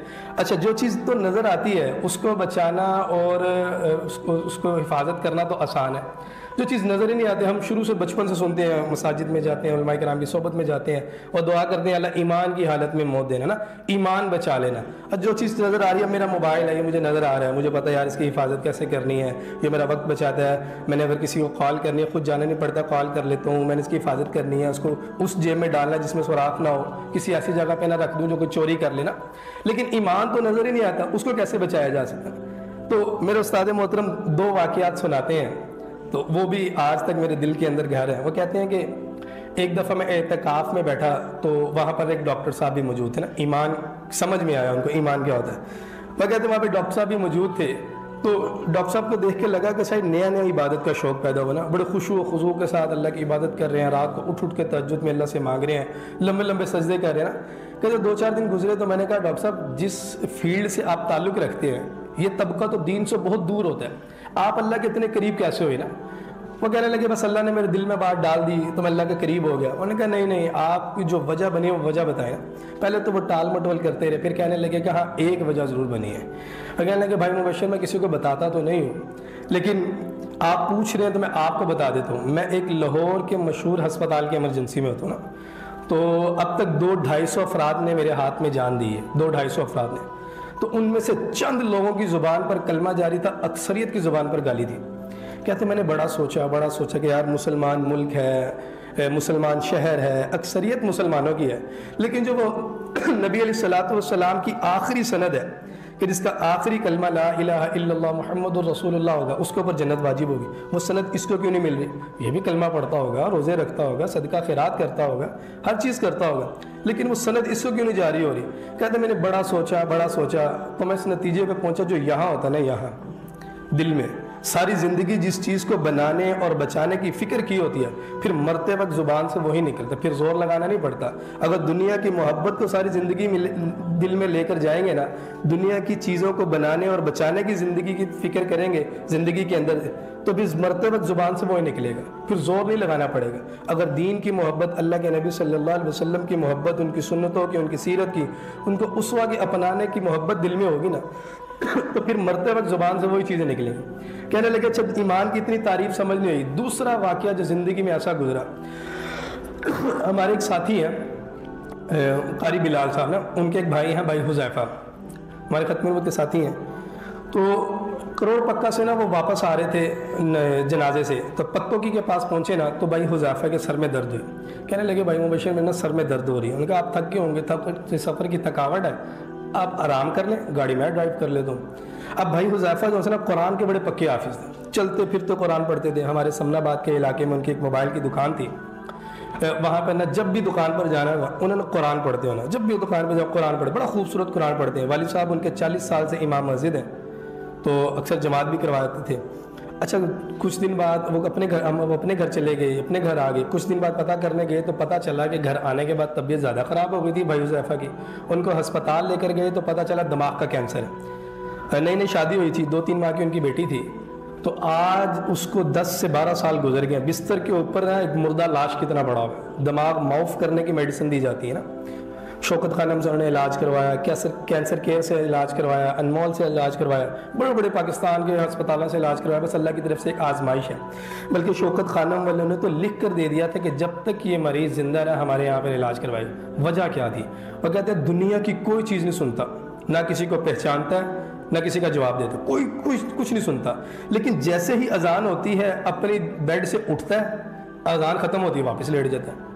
ٹھیک، آج بھی وہ بستر کے اوپر جو ان سے نا مردہ حالت میں قسم کے پڑے ہوئے ہیں، بس آنکھیں ایسے پھٹی ہوئی ہیں، دماغ معاف کرنے کی میڈیسن دی جاتی ہیں. نہ اپنی بیٹی کو پہچانتے ہیں، نہ بیوی کو پہچانتے ہیں، نہ ماں کو پہچانتے ہیں. الغرض فیملی میں سے کسی کو نہیں پہچانتے نا، دنیا کی کوئی چیز کو نہیں پہچانتے. ابھی 2-3 سال پہلے کی بات ہے، ہم ان کے گھر گئے کہ چلیں ایکسپیریمنٹ کریں یار. حافظ تو سال قرآن نہ پڑھے تو بھول جاتا ہے کہ یہ قرآن پڑھنا بھی بھولیں کہ نہیں بھولے نا. تو ان کے پاس گئے، ان کو تھوڑی دیر بلایا، بھائی حذیفہ. انہوں نے بات نہیں سنی نا، وہ آنکھیں کھلی ہوئی تھی. اچھا مولانا مبشر صاحب نے نا وہ قرآن پڑھنا شروع کر دیا نا. جیسے ہی قرآن کی آیت ختم کی نا ان کے ہونٹ ہلنا شروع ہو گئے. تو اب آواز تو اونچی نہ نکلی، جب کان لگا کے سنا تو اس سے اگلی آیت کو پڑھ رہے تھے. تو مجھے یہ بات سمجھ میں آئی، ڈاکٹر کو سمجھ آئے نہ آئے، مجھے یہ بات ضرور سمجھ میں آ گئی کہ اس بندے نے قرآن سے محبت اور عشق اتنا کیا ہے کہ اب مرتے وقت اس کو زور نہیں لگانا پڑے گا، اب مرتے وقت زبان سے اس کے قرآن ہی نکلے گا نا. کیونکہ شیطان جب حملہ کرتا ہے انسان کے لاشعور پہ کرتا ہے، تو لاشعور میں جو چیز باقی رہتی ہے اس کو تختہ شعور بھی کہتے ہیں. جو چیز باقی رہتی ہے مرتے وقت زبان سے وہی نکلتے ہیں. اس قدر اسلام میں عقیدے کی اہمیت ہے کہ عقیدہ صحیح ہوگا تو عمل قبول ہوگا، عقیدہ صحیح نہیں ہے تو عمل بھی قبول نہیں ہوگا. تو علماء کرام لکھتے ہیں کہ جو بندہ 2 کام کر لے گا نا، 2 کام، اللہ تعالیٰ اس کی برکت سے اس کے ایمان کو محفوظ رکھیں گے. نمبر 1 عقائد سے آگاہی، اور نمبر 2 اعمال کی پابندی. اور اسلام کے جو موٹے موٹے عقائد ہیں ان کے بارے میں جاننا ہر مسلمان مرد عورت کے لیے لازم ہے. لیکن ان عقائد میں سے بھی سب سے اہم عقیدہ ختم نبوت. اب ختم نبوت کا مطلب کیا ہے؟ کہ حضور اللہ کے آخری نبی، ان کے بعد کوئی نبی نہیں آئے گا. لیکن اس تعریف کے اوپر ایک کاؤنٹر کویسچن ہے کہ اعتراض ہوتا ہے جو منکرین ختم نبوت بالخصوص فتنہ قادیانیت سوال کرتا ہے. وہ کہتا ہے مسلمانوں تمہارا بڑا عجیب عقیدہ ہے. ایک طرف تم کہتے ہو حضور اللہ کے آخری نبی ہے، دوسری طرف تمہارا عقیدہ ہے کہ اللہ کے ایک نبی ایسے ہیں جن کا نام ہے عیسیٰ ابن مریم، جن کو اللہ تعالیٰ نے زندہ آسمانوں پر اٹھا لیا تھا، قیامت کے قریب دوبارہ دنیا میں بھیجیں گے. اگر اللہ کے نبی صلی اللہ علیہ وسلم آخری ہیں تو پھر عیسیٰ علیہ السلام کیا بن کر آئیں گے نا. قادیانی مسلمانوں سے سوال کرتے ہیں، اور اکثر مسلمانوں کو اس عقیدے کے بارے میں جو آپ کا نہیں پتہ ہوتا، فوری سے وہ سوال کرتے ہیں، وہ کہتے ہیں نہیں جی وہ نبی نہیں ہوں گے، وہ امتی ہوں گے نا. مسلمان فوری جھٹ سے جواب دے دیتا ہے وہ نبی نہیں ہوں گے، وہ امتی ہوں گے. صرف ایک سوال کے اوپر قادیانی فتنہ ایک ایسا غلیظ گندا فتنہ ہے، وہ ایک سوال کے اندر 1 منٹ لگے گا مجھے، اگر 1 منٹ کے اندر وہ آپ کے عقائد کو الجھا کر آپ کا ایمان نکال لے گا، اور مسلمان کو پتہ بھی نہیں ہوتا. ایسے ایسے اشکال، ایسے ایسے سوالات کرتے ہیں. اور وہ کہاں کرتے ہیں؟ کالجز، یونیورسٹیز میں زیادہ یہ فتنہ کام کرتا ہے. ان تب جگہ پہ کرتا ہے جہاں لوگ دین سے بہت دور ہوتے ہیں، علماء کرام کی صحبت سے بہت دور ہوتے ہیں. ان جگہوں پر یہ فتنہ کام کرتے ہیں نا، کہ آپ کے مسلمانوں کے اندر ایک شک پیدا کر دیتا نا. اب میں مختصر سا حیات عیسیٰ کا عقیدہ بیان کرتا ہوں. اللہ کے نبی نے فرمایا کہ قیامت ابھی قائم نہیں ہوگی کہ اللہ میری آل میں سے ایک شخص کو پیدا کریں گے جس کا نام میرے نام کے مطابق محمد ہوگا، جس کا لقب مہدی ہوگا، جن کو ہم امام مہدی علیہ رضوان کے نام سے جانتے ہیں. پھر فرمایا دجال کا خروج ہوگا، کئی سال وہ دجال کا مقابلہ کریں گے لیکن بظاہری طور پر فتح یاب نہیں ہوں گے. پھر وہ اللہ سے دعا کریں گے کہ آپ اپنے ان نبی کو بھیج دیں جن کو آپ نے زندہ آسمانوں پر اٹھا لیا تھا. روایات میں آتا ہے کہ دمشق کی جامع مسجد کے مشرقی مینارے پر عیسیٰ علیہ السلام کا نزول ہوگا. پہلی نماز امام مہدی علیہ رضوان کے پیچھے ادا کریں گے، صلیب کو توڑ دیں گے، دجال کو قتل کریں گے مقام لد کے اوپر. اس وقت جو اسرائیل کا ایئرپورٹ ہے وہ لد کے مقام پر ہے، وہاں پہ دجال کو قتل کریں گے، صلیب کو توڑ دیں گے، 40 یا 45 سال دنیا میں رہیں گے، شادی کریں گے، بچے ہوں گے. اور سب سے بڑی نشانی اصلی عیسیٰ ابن مریم کی کہ وہ حضور علیہ الصلوۃ والسلام کے روضہ انور میں دفن ہوں گے. اس وقت 3 ہستیاں وہاں موجود ہیں. ایک اللہ کے نبی صلی اللہ علیہ وسلم خود وہاں پہ آرام کر رہے ہیں، ایک صدیق اکبر اور ایک عمر فاروق. چوتھی قبر جو بنے گی وہ عیسیٰ علیہ السلام کی بنے گی، ٹھیک ہے، عیسیٰ علیہ السلام کی بنے گی۔ اب عیسیٰ علیہ السلام کے دوبارہ دنیا میں آنے سے حضور علیہ السلام کی ختم نبوت پہ کوئی فرق نہیں پڑے گا۔ کیوں؟ کیونکہ عیسیٰ علیہ السلام کا تو نزول ہوگا، پیدا تو نہیں ہوں گے۔ ختم نبوت کی تعریف اگر آپ دیکھیں تو حضور اللہ کے آخری نبی ہیں، ان کے بعد کسی کو نبوت نہیں ملے گی اور نہ ہی کوئی نبی پیدا ہوگا۔ اب عیسیٰ علیہ السلام پیدا نہیں ہوگے ان کا، بلکہ آسمان سے نزول ہوگا۔ اور عیسیٰ علیہ السلام کو نبوت حضور سے پہلے ملی یا بعد میں نہیں ملی۔ اب 1,24,000 انبیاء بھی اگر دنیا میں دوبارہ آ جائیں، حضور تب بھی آخری رہیں گے، کہ حضور کی ختم نبوت پہ کوئی فرق نہیں پڑے گا۔ یہ اتنا اہم عقیدہ ہے، عقیدہ ختم نبوت، کہ اللہ نے قرآن کی 100 آیات میں نازل کیا ہے، اور نبی علیہ السلام کی 200 سے زائد احادیث مبارکہ اس عقیدے پہ دلالت کرتی ہیں۔ میں آپ کے سامنے قرآن کی ایک آیت پیش کرتا ہوں، ما کان محمد ابا احد من رجالکم ولکن رسول اللہ وخاتم النبیین وکان اللہ بکل شیء علیما۔ یہ آیت حضور پر تب اتری جب اللہ کے نبی کا آخری بیٹا دنیا سے وصال کر گیا نا۔ اللہ کے نبی بڑے غمگین تھے، تو اللہ تعالیٰ نے اس آیت کو اتار کر خوشخبری دی کہ محمد تم مردوں میں سے کسی کے باپ تو نہیں بنے۔ مرد اسے کہتے ہیں جو بلوغت کی حالت میں ہو، بالغ ہو نا، تو اللہ کے نبی کے بیٹے تو بچپن میں ہی وفات پا گئے۔ پھر کہا کہ آپ اللہ کے نبی ہیں، ایک اعزاز دیا۔ پھر کہا کہ آپ اللہ کے رسول ہیں، یہ دوسرا اعزاز دیا۔ پھر تیسرا یہ اعزاز دیا کہ آپ خاتم النبیین ہیں۔ اب جہاں تک خدا کی خدائی ہے، حضور قیامت کی صبح تک خاتم النبیین بنا کر بھیج دیے گئے۔ اب اللہ کے نبی کے بعد کوئی نبی نہیں آئے گا۔ اور خطبہ حجۃ الوداع کے موقع کے اوپر آپ صلی اللہ علیہ وسلم نے تمام صحابہ کو اکٹھا کیا اور اپنی گفتگو کا آغاز کیا، ایھا الناس انہ لا نبی بعدی ولا امۃ بعدکم، اے لوگو میں آخری نبی ہوں، تم آخری امت ہو، میرے بعد کوئی نبی نہیں اور تمہارے بعد کوئی امت نہیں۔ اب کتنا اہم خطبہ ہوگا جو اللہ کے نبی آخری صحابہ سے دے رہے ہیں، اور اس گفتگو کا آغاز بھی اس عقیدے سے کر رہے ہیں کہ میں آخری نبی ہوں، تم آخری امت ہو، میرے بعد کوئی نبی نہیں، تمہارے بعد کوئی امت نہیں۔ 100 آیات میں نازل کرنے کا مقصد، 200 سے زائد احادیث مبارکہ بیان کرنے کا مقصد کیا تھا؟ کہ اس کے چور اور ڈاکو بھی آئیں گے۔ اس عقیدے کی امپورٹنس کو بتایا کہ بھائی عقیدہ بہت، اسلام کے اندر اس عقیدے کی بہت اہمیت ہے۔ جہاں پر اس عقیدے کی اہمیت کو اللہ نے اجاگر کیا، وہاں پہ اس کے چور اور ڈاکوں کا بھی ذکر کیا۔ فرمایا انہ سیکون فی امتی 30 کذابون دجالون کلہم یزعم انہ نبی وانا خاتم النبیین لا نبی بعدی۔ میری امت میں 30 جھوٹے پیدا ہوں گے۔ کتنے پیدا ہوں گے جی؟ 30۔ ہر ایک کا یہی دعویٰ ہوگا کہ وہ نبی ہے، لیکن یاد رکھنا میں آخری ہوں، میرے بعد کوئی نبی نہیں آئے گا۔ اب میرا اور آپ کا ایمان ہے کہ سورج مشرق کے بجائے مغرب سے نکل سکتا ہے، لیکن اللہ کے نبی صلی اللہ علیہ وسلم کی زبان سے نکلا ہوا ایک حرف بھی غلط نہیں ہو سکتا۔ یہ کیسے ممکن ہے کہ آپ صلی اللہ علیہ وسلم پیشن گوئی کرتے، وہ پوری نہ ہوتی؟ آپ کی یہ پیشن گوئی آپ ہی کے دور مبارک سے شروع ہوئی۔ 2 بدبختوں نے نبوت کا جھوٹا دعویٰ کیا، ایک اسود عنسی جو یمن کے شہر صنعاء کا رہنے والا تھا، دوسرا مسلمہ کذاب جو یمامہ کا رہنے والا تھا۔ جب اسود عنسی نے نبوت کا دعویٰ کیا نا، تو اللہ کے نبی نے تمام صحابہ کو اکٹھا کیا، فرمایا کون ہے جو اس کی گردن اڑا کر لائے گا؟ تو حضرت فیروز دہلوی نے کہا یا رسول اللہ میں قتل کروں گا۔ اب مدینہ سے یمن کا راستہ بہت دور تھا، کچھ دن کچھ راتیں لگتی تھی۔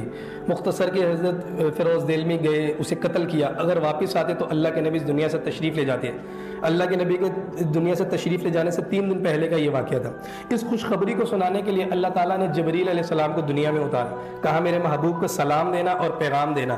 پیغام کیا تھا کہ یا رسول اللہ صلی اللہ علیہ وسلم، آپ کے ایک صحابی نے، آپ کے ایک عاشق نے، آپ کے ایک جانثار نے آپ کے دشمن کو قتل کر دیا۔ اللہ آپ کو مبارکباد دے رہے ہیں۔ حضور کی زبان سے جو الفاظ نکلے وہ قیامت کی صبح تک ہر اس مسلمان کے لیے ہیں جو عقیدہ ختم نبوت کے تحفظ اور ناموس رسالت کا کام کر رہا ہے۔ فرمایا فاذا فیروز دنیا اور آخرت کے امتحان میں کامیاب ہو گیا۔ ایک روایات میں اللہ کے نبی نے فرمایا میں ایک عظیم خاندان کے عظیم شخص نے میرے دشمن کو قتل کر دیا۔ اب سوال تو یہ پیدا ہوتا ہے قتل فیروز دہلوی نے کیا تو خاندان کیسے عظیم ہوئے؟ تو علماء کرام لکھتے ہیں کہ اللہ تعالیٰ ختم نبوت اور ناموس رسالت کے لیے چنتا ہی انہی بندوں کو جن کے خاندان عظیم ہوا کرتے ہیں، ہر بندے کو اس کام کے لیے نہیں چنتا۔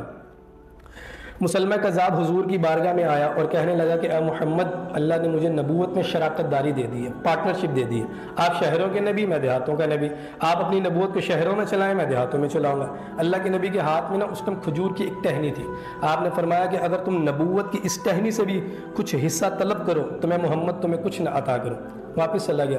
واپس جا کے اس نے اپنے قلعے میں کہنا شروع کر دیا کہ میں بھی نبی ہوں۔ اس وقت 1450 سال پہلے 40,000 کا لشکر مسلمہ کذاب کے ہاتھ کے اوپر مرتد ہوا، جو کلمہ تو رسول اللہ والا پڑھتے تھے، نماز مسلمانوں والی پڑھتے تھے، ہر عمل وہی تھا جو مسلمانوں والا تھا، لیکن نبی مسلمہ کذاب کو بھی مانتے تھے۔ پھر اللہ کے نبی نے ایک قاصد بھیجا، حضرت حبیب بن زید انصاری رضی اللہ تعالیٰ عنہ کو۔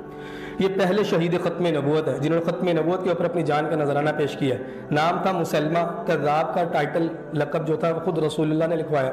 اب حبیب بن زیاد انصاری گئے ہیں مسلمہ کذاب کا قلعے کے اندر، 40,000 کا لشکر ہے، مسلمہ کذاب تخت پر بیٹھا ہے۔ کہا کیا بن کر آئے ہو؟ قاصد بن کر آیا۔ کس کا؟ محمد عربی کا۔ پڑھو کیا پڑھتے ہو؟ پڑھا مسلمہ کذاب، تو بڑا غصہ آیا کہ مجھے جھوٹوں کا سردار کہا جا رہا ہے۔ کذاب کا مطلب کہ اس کائنات کا سب سے بڑا جھوٹا، اس سے بڑا کوئی جھوٹا نہیں ہو سکتا نا، تو مجھے جھوٹوں کا سردار کہا جا رہا ہے۔ کہا کہ حبیب محمد کی نبوت کے بارے میں کیا کہتے ہیں؟ کہ وہ اللہ کے آخری نبی، ان کے بعد کوئی نبی نہیں آئے گا۔ پھر پوچھا میری نبوت کے بارے میں کیا کہتے ہیں؟ اب سیدھا سیدھا جواب تھا تو کذاب ہے۔ خود رسول اللہ فرما رہے ہیں، فرمایا انا اسم ما اسمہ، تو کیا بکتا ہے، میرے کان ہی نہیں سنتے۔ کہ صحابہ کرام سے حضور سے عشق اتنا تھا کہ حضور کے خلاف بات سننا بھی گوارا نہیں کرتے تھے۔ اب بڑا غصہ آیا، جلاد کو حکم دیا، پاس کھڑا کر لیا، پھر یہی سوال کیا دایاں ہاتھ کلائی سے الگ، پھر سوال کیا بایاں ہاتھ کلائی سے الگ، باری باری دونوں پاؤں کاٹ دیے، باری باری دونوں یہ بازو کاٹ دیے، باری باری رانوں سے دونوں ٹانگیں کاٹ دی۔ اب جسم کے اعضاء تو باقی نہیں تھے، پھر یہی سوال کیا، پھر یہی جواب دیا، حتیٰ کہ حبیب بن زید انصاری رضی اللہ تعالیٰ عنہ کو مسلمہ کذاب نے شہید کر دیا۔ جب آپ کی یہ خبر آپ کی والدہ ام عمارہ کو پہنچی تو آپ نے مدینے کی گلیوں میں اعلان کر دیا کہ اگر کسی عورت نے میرے گھر آنا ہے تو غم کے لیے نہ آئے، اگر کسی عورت نے میرے گھر آنا ہے تو خوشخبری لے کر آئے کہ اے ام عمارہ تجھے مبارک ہو کہ تیرا بیٹا اللہ کے نبی کی ختم نبوت پہ قربان ہو گیا۔ پھر فرمایا یہ تو ایک بیٹا تھا، 1000 بیٹے بھی ہوتے تو اللہ کے نبی کے قدموں پہ قربان کر دیتی۔ ایسی مائیں گزری ہیں جو اپنے بچوں کو حضور کے لیے تیار کرتی تھیں۔ وقت گزرتا گیا، مسلمہ کذاب اللہ کے نبی جب اس دنیا سے چلے گئے، صدیق اکبر رضی اللہ تعالیٰ عنہ دور خلافت میں آئے تو مسلمہ کذاب کے خلاف جنگ ہوئی نا۔ تو 3 بڑے بڑے تقاضے تھے، ایک تو مسلمہ کذاب کے خلاف جنگ ہوتی، دوسرا جو اللہ کے نبی کے دور کے اندر زکوٰۃ دیتے تھے انہوں نے زکوٰۃ دینے سے انکار کر دیا، تیسرا تھا قرآن کو جمع کرنا۔ اب جو زکوٰۃ دیتے تھے انہوں نے انکار کیا، پہلے ان کے خلاف قتال کرتے لیکن انہوں نے سائڈ پہ کر دیا، پھر قرآن کو جمع کرتے اس کو بھی سائڈ پہ کر دیا، کہا پہلے مسلمہ کذاب کے خلاف جنگ ہوگی، پھر کہا کہ مدینہ کے اندر ایک بھی مرد نہ رہے، سب یمامہ کی طرف رخ کریں۔ جب آپ نے یہ فرمایا تو عمر فاروق نے پیچھے کندھوں پر ہاتھ رکھے اور کہا کہ حضرت اگر ایک بھی مرد نہ رہا تو بچوں اور عورتوں کا کیا ہوگا؟ صدیق اکبر کے وہ الفاظ میرے اور آپ کے لیے کافی ہیں۔ کہا کہ صدیق کو یہ تو گوارا ہے کہ جنگل سے خونخوار جانور آئیں، خیموں کی اور بڑھیں، بچوں اور عورتوں کو چیر پھاڑ کر دیں، لیکن صدیق اکبر کو یہ گوارا نہیں کہ رسول اللہ کا گستاخ بھی دنیا میں رہے اور صدیق اکبر بھی دنیا میں رہے۔ کہ سب سے پہلے مسلمہ کذاب کے خلاف جنگ ہوئی، اس ایک جنگ کے اندر 1200 صحابہ نے اپنی جان کا نذرانہ پیش کیا ہے۔ اس ایک جنگ کے اندر 21,000 کفار سمیت مسلمہ کذاب کو بھی جہنم حاصل کر دیا۔ یہ جنگ اسلام کے دفاع کے لیے نہیں تھی، یہ جنگ عقیدہ ختم نبوت کے تحفظ اور ناموس رسالت کے لیے لڑی گئی تھی۔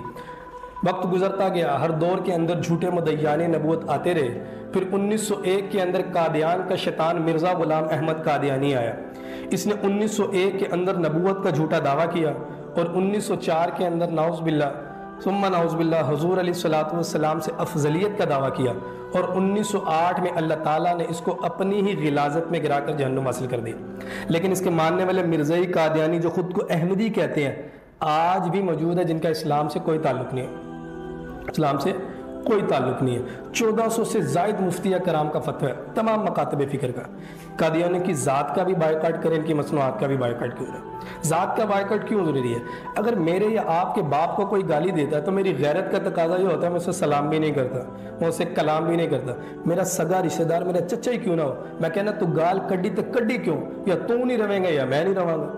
یہاں تو بات ہے جو وجہ کائنات ہے، فخر کائنات ہے، مکین و گنبد خضرا، جن کے بارے میں اللہ فرما رہے ہیں لولا کلمہ خلقت الافلاق، محبوب آپ کو نہ بناتا میں کچھ نہ بناتا، آپ کو بنایا ہے تو کائنات کو سجایا ہے۔ اگر ان کی شان میں کوئی گستاخی کرے تو کس طرح تعلق رکھا جا سکتا ہے؟ نہ تو انسانیت کے ناطے تعلق رکھا جا سکتا ہے، نہ ہی اخلاقیات کے طور پر تعلق رکھا جا سکتا ہے۔ اور ان کی مصنوعات کا بائیکاٹ اس لیے ضروری ہے کہ ہر قادیانی اپنی کمائی میں سے 10% یا 16% اپنی جماعت کو چندہ دیتا ہے، فنڈ دیتا ہے، تب تک وہ قادیانی شمار ہی نہیں ہوتا، قادیانی کنسیڈر ہی نہیں ہوتا جب تک کہ وہ اپنی جماعت کو چندہ نہیں دیتا۔ اور یہ چندہ مسلمانوں کا ایمان خراب کرنے کے لیے استعمال کیا جاتا ہے، قرآن کا غلط ترجمہ کرتے ہیں، غلط لٹریچر تقسیم کرتے ہیں، ٹھیک ہے، اور 40 زبانوں میں قرآن کا غلط ترجمہ کیا، جہاں پہ لفظ محمد آیا ہے وہاں پر بریکٹ میں مرزا غلام قادیانی کا نام لکھا ہے. جیسے اللہ قرآن میں فرما رہے ہیں انا اعطیناک الکوثر، محبوب ہم نے آپ کو کوثر عطا کیا، ہم نے آپ کو کوثر عطا کیا. انہوں نے ترجمہ کیا اے مرزا غلام قادیانی ہم نے آپ کو کوثر عطا کیا. تو مرزا شاہ نواز شیزان کمپنی کا مالک تھا. شیزان 100% قادیانی کی ہے، کسی مسلمان نے نہیں خریدی، 100% قادیانی کی ہے. ہاں جو بیکریز کی جگہ ہے نا وہ ایک مسلمان نے خریدی ہوئی ہے، لیکن نام شیزان انٹرنیشنل آج بھی قادیانی کی ملکیت ہے، آج بھی قادیانی کی ملکیت ہے. تو شیزان انٹرنیشنل کا مالک جو تھا مرزا شاہ نواز، یہ 1990 کی دہائی میں مرا نا. جب یہ مرا تو قادیانیوں کا ایک اخبار ہے الفضل، اس کے اوپر ایک عبارت آئی، انہوں نے کہا جی جماعت کا ایک مخلص بندہ دنیا سے رحلت کر گیا نا، کوچ کر گیا. اس کے اندر ایک عبارت لکھی ہے ان کے اخبار کے اندر کہ روسی زبان کے اندر نا آج تک ترجمہ نہیں تھا قرآن کا، اور جماعت احمدیہ کے پاس، قادیانیوں کے پاس فنڈ بھی نہیں تھا کہ اس کو جو ان سے نا ترجمہ کر سکیں. تو مرزا شاہ نواز نے کہا کہ سارا پیسہ میں لگاؤں گا روسی زبان میں قرآن کا ترجمہ کریں. تو اس کے اوپر باقاعدہ عبارت لکھی ہوئی، پوری عبارت نا. ہمارے پاس وہ کبھی پروجیکٹر پہ پتہ نہیں یہاں پہ کورس ہوا ہے یا نہیں ہوا، جب بھی کبھی پروجیکٹر پہ ہوگا تو اس کے اندر وہ سلائڈز آئیں گی، اس کے بعد عبارت پہ لکھا ہوگا. تو اس میں پورا جو ہے نا پیراگراف لکھا ہوا کہ جی مرزا شاہ نواز نے روسی زبان کے لیے قرآن کا جو ترجمہ کرنا تھا اس کے سارے اخراجات مرزا شاہ نواز نے اٹھائے، شیزان انٹرنیشنل نے جو ہے نا وہ ادا کیے. تو شیزان 100% قادیانی کی. آج بھی شیزان انٹرنیشنل کی ویب سائٹ کھولیں تو شیزان انٹرنیشنل کی ویب سائٹ میں آپ کو پہلا نام ملے گا چودھری منیر نواز. یہ مرزا شاہ نواز کا بیٹا تھا. یہ سی او کی لسٹ میں سب سے پہلا نام ملے گا چودھری منیر نواز. تو یہ 100% قادیانی کی ہے. اس کو استعمال کرنا حرام ہے. دیکھیں اس کو بیچنے والا بھی مسلمان ہے، خریدنے والا بھی مسلمان ہے، اور مسلمانوں کی ہی جیبوں سے پیسہ نکلوا کر وہ مسلمانوں کا ایمان خراب کر رہے ہیں. بحیثیت مسلمان میں اور آپ یہ کبھی بھی نہیں چاہیں گے کہ میرا 1 روپیہ بھی اللہ کے نبی صلی اللہ علیہ وسلم کی ختم نبوت کے خلاف استعمال ہو، کبھی بھی نہیں چاہیں گے. اگر اللہ کے نبی صلی اللہ علیہ وسلم نے کل قیامت کے دن اتنا ہی پوچھ لیا کہ دنیا میں رہتے ہوئے تو میرے دشمنوں کی مصنوعات کو بھی نہیں چھوڑ کر آیا، تو کس منہ سے جامع کوثر عطا کریں گے. حضرت طلحہ رضی اللہ تعالیٰ عنہ غزوہ احد کے اندر حضور کی ذات کا دفاع کرتے کرتے کافروں میں بڑے آگے نکل گئے. اتنے زخم جسم پر آئے کہ بے ہوش ہو کے گر گئے.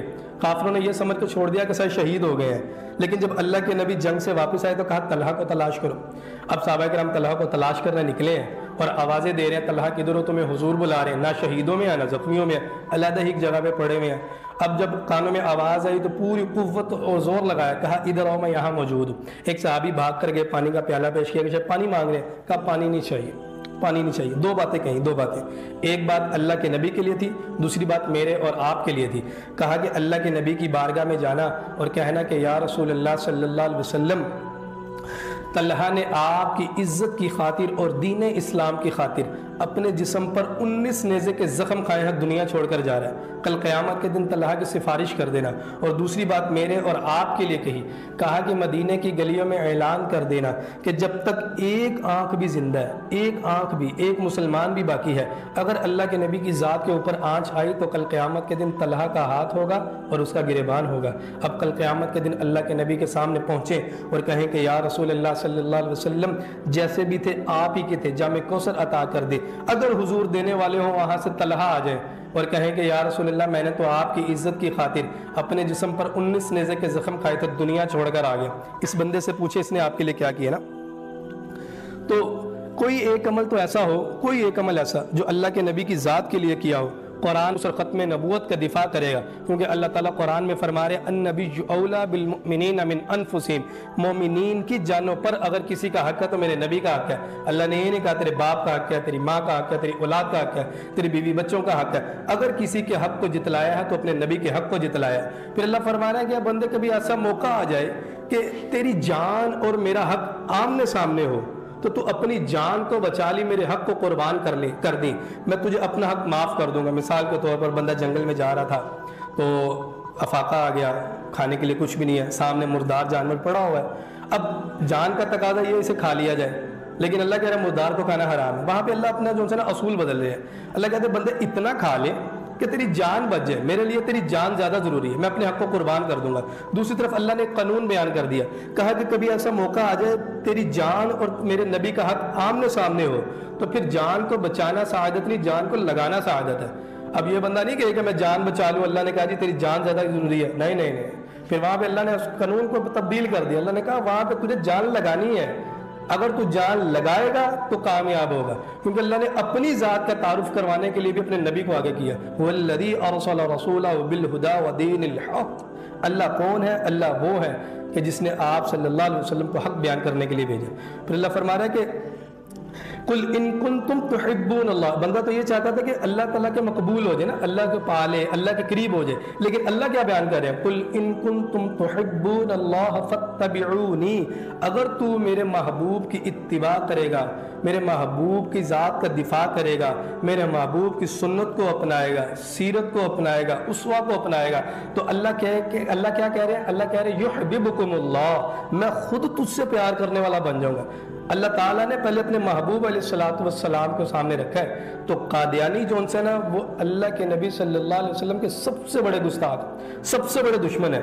یہ کلمہ بھی یہی پڑھتے ہیں، لا الہ الا اللہ محمد رسول اللہ، نماز بھی یہی پڑھتے ہیں جو مسلمان پڑھتے ہیں، قرآن بھی یہی پڑھتے ہیں جو مسلمان پڑھتے ہیں، روزہ بھی یہی رکھتے ہیں جو مسلمان رکھتے ہیں، سب کچھ یہی عمل کرتے ہیں، لیکن اس کے باوجود کافر ہیں۔ ہماری قادیانیوں سے کوئی ذاتی دشمنی نہیں ہے، ہماری کوئی ذاتی دشمنی نہیں ہے، اور نہ ہی ہم قادیانیوں کو ان کے اعمال کی وجہ سے کافر کہتے ہیں، ہم تو قادیانیوں کے ان کے عقائد کی وجہ سے کافر کہتے ہیں۔ 1974 کے اندر بھی یہی ہوا تھا، 7 ستمبر 1974، آج بھی 7 ستمبر ہے، وہ بھی 1974 میں بھی ہفتے کا دن تھا، آج بھی ہفتے کا دن ہے، اور آج بھی 50 سال مکمل ہو گئے ہیں قادیانیوں کو کافر ڈکلیئر کیے، اور اسی خوشی کے اندر گولڈن جوبلی مینار پاکستان میں آج کانفرنس ہو رہی ہے۔ اس وقت بھی کیا تھا کہ جب یہاں سے ہمارے اکابرین گئے، تمام مکاتب فکر کے، مفتی محمود تھے، مولانا شاہ منورانی صاحب تھے، مولانا پروفیسر عبدالغفور صاحب تھے، بڑے بڑے اکابرین تھے، ادھر سے مرزا طاہر آیا اسمبلی کے اندر، تو ایسا نہیں تھا کہ راتوں رات قادیانیوں کا فیصلہ لکھ دیا جی کافر ہے، نہیں، 14 دن کی بحث کے بعد وہاں سے قادیانی اپنے دلائل دیتے تھے، یہاں سے مسلمان دلائل دیتے تھے، اور جب مرزا طاہر جب داخل ہوا اسمبلی کے اندر تو بھٹو صاحب نے کہا یار ان کو کافر کہتے ہو، اتنے اعمال ہمارے اچھے نہیں لگتے یار جتنے ان کے اچھے ہیں۔ بڑی سی ٹوپی پہنی ہے سفید رنگ کی اس نے، جو اور جبہ پہنا ہوا ہے، ہاتھ میں تسبیح ہے، سفید داڑھی بھی ہے، اور نبی علیہ السلام کی سنت لاٹھی پکڑی ہوئی ہے، یار ان کو کافر کہتے ہو؟ تو مفتی محمود نے کہا آپ ان کے اعمال کی طرف نہ جائیں، ان کے عقائد پوچھیں۔ جب عقائد کے اوپر جرا ہوئی تو پتہ چلا کہ بھائی جان وہ قادیانی کافر ہیں، تو پاکستان کے آئین میں لکھ دیا گیا کہ مرزا غلام قادیانی کافر ہے اور اس کے ماننے والے کافر ہیں۔ پھر 1984 کے اندر قادیانی آرڈیننس آیا کہ قادیانی کوئی بھی شعار اسلام استعمال نہیں کریں گے، اپنے گھر کے باہر کلمہ نہیں لکھیں گے، ماشاءاللہ نہیں لکھیں گے، اللہ اکبر نہیں لکھیں گے، کسی قسم کا کوئی شعار اسلام استعمال نہیں کر سکتے، اپنا لٹریچر تقسیم نہیں کر سکتے، اپنی عبادت گاہ کو مسجد کی طرز میں بنا نہیں سکتے، نہ مسجد کہہ سکتے ہیں۔ اگر کوئی قادیانی ایسا کرتا پکڑا جاتا ہے، اس کے اوپر جرمانہ اور سزا۔ قادیانی نے فیصلہ کوئی تسلیم نہیں کیا، اور امت مسلمہ کے اندر ایک سوال پیدا کر دیا، ایک شک ڈال دیا، کیا کوئی کلمہ پڑھنے والا، روزہ رکھنے والا، صدقہ خیرات کرنے والا، حج عمرہ کرنے والا کافر ہو سکتا ہے؟ مسلمانوں کو وہ سوال کرتے ہیں اور کہتے ہیں آپ ہمارے یہاں پہ نا ہیلو کالج کے اندر ایک بھائی پڑھتے تھے، ہمارے بھائی فیضان ہے، تو ان کی کلاس کے اندر ایک قادیانی لڑکا بھی پڑھتا تھا، تو بھائی فیضان کو پتا تھا یہ قادیانی لڑکا جو ان سے نا وہ یہ جو لڑکا نے قادیانی ہے، تو انہوں نے کیا کرنا ہے کلاس میں آنا اور کھڑے ہو کر کہنا یار یہ قادیانی ہے، اس سے کسی قسم کا تعلق نہ رکھیں، اللہ کا قرآن بھی کہتا ہے کہ ان اذا سمعتم آیات اللہ یکفر بها ویستہزأ بها فلا تقعدوا معهم، کہ ان کے ساتھ کسی قسم کا تعلق نہ رکھیں جو اللہ کی آیتوں کا انکار کرتے نا۔ تو انہوں نے نا سارے اسٹوڈنٹس کو بتانا۔ ایک دن نا بھائی فیضان چھٹی پر تھے تو ٹیچر اندر آئے، ٹیچر نے آیا کہا جی قرآن کی تلاوت کریں جی، یہاں پہ آگے کوئی تلاوت کرے نا، کوئی بھی نہ اٹھا، وہ لڑکا اٹھا اپنی جگہ سے، اس نے وہاں پہ آ کر سورۃ اخلاص کی تلاوت کی اور اپنی جگہ پہ جا کے بیٹھ گیا۔ اگلے دن بھائی فیضان گئے تو انہوں نے کہا یار اس بندے نے نا کل تلاوت کی تھی، وہ پھر کھڑے ہو گئے، انہوں نے کہا اسے قرآن پڑھنے پہ نہ جائیے کافر ہوتے ہیں۔ اتنے میں نا وہ لڑکا کھڑا ہو گیا، انہوں نے کہا یار تم جو کلمہ پڑھتے ہو لا الہ الا اللہ محمد رسول اللہ، میرا کلمہ سنو میں بھی یہی پڑھتا ہوں لا الہ الا اللہ محمد رسول اللہ، تم جو قرآن پڑھتے ہو، اس نے موبائل نکالا قرآن نکالا، اس نے کہا میں بھی یہی قرآن پڑھتا ہوں، ٹھیک ہے، تم جو نماز پڑھتے ہو میں بھی تمہارے سامنے نماز پڑھنے جاتا ہوں، تم کلمہ پڑھو تو مسلمان، میں پڑھوں تو کافر، تم قرآن پڑھو تو مسلمان، میں پڑھوں تو کافر، تم نماز پڑھو تو مسلمان، میں پڑھوں تو کافر۔ اب بھائی فیضان کو نا اس کا جواب آگے سے نہیں آتا تھا نا، وہ خاموش ہو گئے۔ اب ان میں سے ہوا یہ کہ چند لڑکے جو ان سے اس کے ساتھ ہو گئے، اور پھر اس نے کچھ ہی عرصے میں وہاں پہ جماعت کروانا شروع کر دی نا۔ تو جب بات نکلی تو ہمارے تک بات پہنچی، ہمارے کچھ ساتھی کلاس میں گئے تو انہوں نے کہا کہ بھائی اسی طرح بات شروع کریں گے جس طرح پہلے دن بات شروع ہوئی تھی، اب پھر اس نے وہی سوال کیا کہ تم کلمہ پڑھو تو مسلمان، میں پڑھو تو کافر۔ جب ساری باتیں انہوں نے کر لی نا، تو ہمارے مولانا نے کہا کہ جو حضور کے بعد نبوت کا دعویٰ کرے تحریری طور پر، اعلانیہ طور پر، چھپ کر یا ظاہری طور پر، اس کے بارے میں آپ کا کیا عقیدہ اور مرزا غلام قادیانی کو آپ کیا مانتے ہیں؟ ادھر وہ خاموش ہو گیا، ادھر اس کے بعد جواب ہی نہیں دیا۔ جس کو وہ کہتے ہیں نا سانپ پکڑنے کا جس کو ہنر آتا ہو، اگر وہی سانپ کو پکڑے گا تو ٹھیک ہے، میرے جیسا کوئی بندہ سانپ کو پکڑ لے گا تو وہ بھائی مجھے تو ڈس لے گا۔ جب انہوں نے یہ بات کی نا تو آگے سے خاموش ہو گیا۔ تو نے کہا جی مرزا غلام قادیانی، اگر آپ مسلمان ہیں مرزا غلام قادیانی پہ لعنت بھیج دیں۔ اس بندے نے لعنت نہیں بھیجی نا، تو کچھ عرصے بعد وہ لڑکا خود بخود چھوڑ کر چلا گیا، خود بخود چھوڑ کر چلا گیا۔ تو قادیانی فتنہ جو ان سے نا اسی طرح مسلمانوں کو ٹریپ کرتے ہیں، ان کے ایمان کو خراب کرتا ہے، اور بیسک وہ عقیدہ کون سا چھیڑتا ہے؟ حیات عیسیٰ والا عقیدہ، حیات عیسیٰ والا عقیدہ۔ وہ کہتا ہے مسلمانوں کو تمہارا عقیدہ ہی ٹھیک نہیں ہے، عیسیٰ علیہ السلام تو فوت ہو چکے ہیں، قرآن کی آیت کہہ رہی ہے انی متوفی کا ورافعک الیہ، کہ اس میں تو وہ اللہ کہہ رہے ہیں کہ عیسیٰ علیہ السلام کو موت دے دی، وہ متوفی کا معنی کرتے ہیں موت، یہ تو آگے کی باتیں ہیں۔ تو آپ حضرات کے سامنے صرف باتیں رکھنے کا مقصد یہ تھا کہ آپ حضرات بھی کام کر سکتے ہیں۔ دیکھیں میں نہ کوئی مفتی ہوں نہ میں کوئی عالم ہوں، میں ایک سرکاری نوکری کرتا ہوں اور حافظ ہوں، ٹھیک ہے، یہ کام میرے اوپر ہے، اللہ کے نبی کی ذات کا حق میرے اوپر ہے، میں نے اس کا جواب دینا ہے۔ میں نے جون سا جا کے نا اللہ کے نبی صلی اللہ علیہ وسلم کا قبر کے اندر چہرہ مبارک کی جب زیارت کروائی جائے گی نا، ما کنت تقول ھذا فی رجل، کہ ان کے بارے میں کیا کہتے ہو، اگر میں نے پہچان لیا اور اللہ کے نبی نے پہچاننے سے انکار کر دیا تو کیا بنے گا نا۔ تو میرے اوپر اللہ کے نبی کی ذات کا حق ہے، تو میں تو ختم نبوت کا کام کرنے کی کوشش کرتا ہوں نا، آپ حضرات بھی کر سکتے۔ لوگ کہتے ہیں یار اس کے لیے عالم ہونا چاہیے، مفتی ہونا چاہیے، بڑے بڑے اس کے لیے مواد ہونے چاہیے، ایسا نہیں ہے۔ آپ کے سامنے ختم نبوت کی تعریف آ گئی، آپ کے سامنے ختم نبوت کی اہمیت آ گئی، قادیانیوں کا کفر آ گیا، آپ 5 منٹ لگا کر، صرف 5 منٹ لگا کر آپ اپنے کسی دوست کو سمجھا دیں کہ بھائی جان ختم نبوت کی تعریف ہی ہے، اس کی اہمیت ہی ہے، اور قادیانیوں کا گند یہ ہے، ان سے تعلق نہیں رکھنا، ان کی مصنوعات کو استعمال کرنا حرام ہے، ان کے ساتھ تعلق رکھنا حرام ہے۔ تو 5 منٹ لگا کر، صرف 5 منٹ لگا کر آپ سکھا دیں کسی کو، یہ بات بتا دیں، ٹھیک ہے۔ آپ کے محلے کے اندر کسی نے شزان رکھی ہوئی ہے تو آپ اس کو بڑے پیار سے جا کے سمجھائیں، دکاندار لڑنا نہیں، لڑنا بالکل نہیں، اس کو سمجھائیں کہ یار یہ اللہ کے نبی کے گستاخوں کی ہے۔ اکثر ہم جب دکاندار کے پاس جاتے ہیں نا تو وہ کہتا ہے کہ ہم کہتے ہیں یار شزان نہ بیچا کریں، وہ کہتا ہے کیوں نہ بیچے، ہم کہتے ہیں یار کافروں کی ہے، وہ کہتا ہے اگر یہ کافروں کی تو یونیلیور جتنی پروڈکٹ ہے وہ ساری کافروں کی، کوک، پیپسی، سپرائٹ، اس کا مطلب ہے دکان بند کر کے گھر چلے جاتا ہوں بھائی، نہیں بیچتا میں کچھ بھی۔ ہم کہتے ہیں بھائی جان آپ کا مسئلہ سمجھ نہیں آیا، یاد رکھیے گا کفر کی 3 اقسام ہیں، عام کافر، مرتد اور زندیق۔ عام کافر ایسے کافر کو کہتے ہیں جیسے ہندو اپنے آپ کو ہندو، عیسائی اپنے آپ کو عیسائی کہتا ہے، سکھ اپنے آپ کو سکھ کہتا ہے، یہودی اپنے آپ کو یہودی کہتا ہے، اپنی نسبت اپنے مذہب کی طرف مسلمان کو مسلمان کہتا ہے، مسلمان کی نسبت اسلام کی طرف کرتا ہے۔ ایسے کافر کے ساتھ کچھ شرائط کے ساتھ کاروبار کرنا جائز ہے، اور اللہ کے نبی نے فرمایا کہ نرم رویہ دکھایا تھا تاکہ اسلام کی طرف مائل ہو۔ اور مرتد ایسے کافر کو کہتے ہیں جو پہلے تو مسلمان تھا پھر اپنا مذہب دین اسلام چھوڑ کر کسی اور مذہب میں داخل ہو جائے، اس کو مرتد کہتے ہیں۔ اور زندیق ایسے کافر کو کہتے ہیں جس کے اپنے سارے عقائد کفریہ ہوتے ہیں، سارے عقائد کفریہ ہوتے ہیں، لیکن وہ اپنے کفریہ عقائد کو اسلام بنا کر پیش کرتا ہے اور مسلمانوں کو کافر کہتا ہے۔ اب مرزا غلام قادیانی مرزائیوں کے عقائد سارے کفریہ، کیونکہ اس نے اللہ تعالیٰ کی شان میں گستاخی کی ہے، نبی علیہ الصلوۃ والسلام کے بعد نبوت کا دعویٰ کیا، تمام انبیاء کی توہین کی ہے، عیسیٰ علیہ السلام کی توہین کی ہے، ٹھیک ہے۔ بہت سی باتیں میں توہین بتانا نہیں چاہتا، زبانی تو آتی ہیں۔ کہتا ہے میں نے اپنے کشف میں دیکھا میں خود خدا ہوں اور یقین کر لیا کہ وہی ہوں۔ اب ایسا عقیدہ رکھنے والا کون ہوگا؟ کافر۔ اور اس کے بارے میں اللہ کا قرآن بھی کہہ رہا ہے، سورۃ النساء کی آیت کہہ رہی ہے کہ جو قرآن کی آیتوں کا مذاق اڑائے تو اس کے ساتھ کسی قسم کا بھی کوئی تعلق نہ رکھا جائے نا۔ تو قادیانی زندیق کیٹیگری میں آتے ہیں، اور زندیق کے بارے میں شریعت یہ کہتی ہے کہ کسی قسم کا بھی کوئی تعلق نہیں رکھا جا سکتا، کسی قسم کا تعلق نہیں رکھا جا سکتا نا۔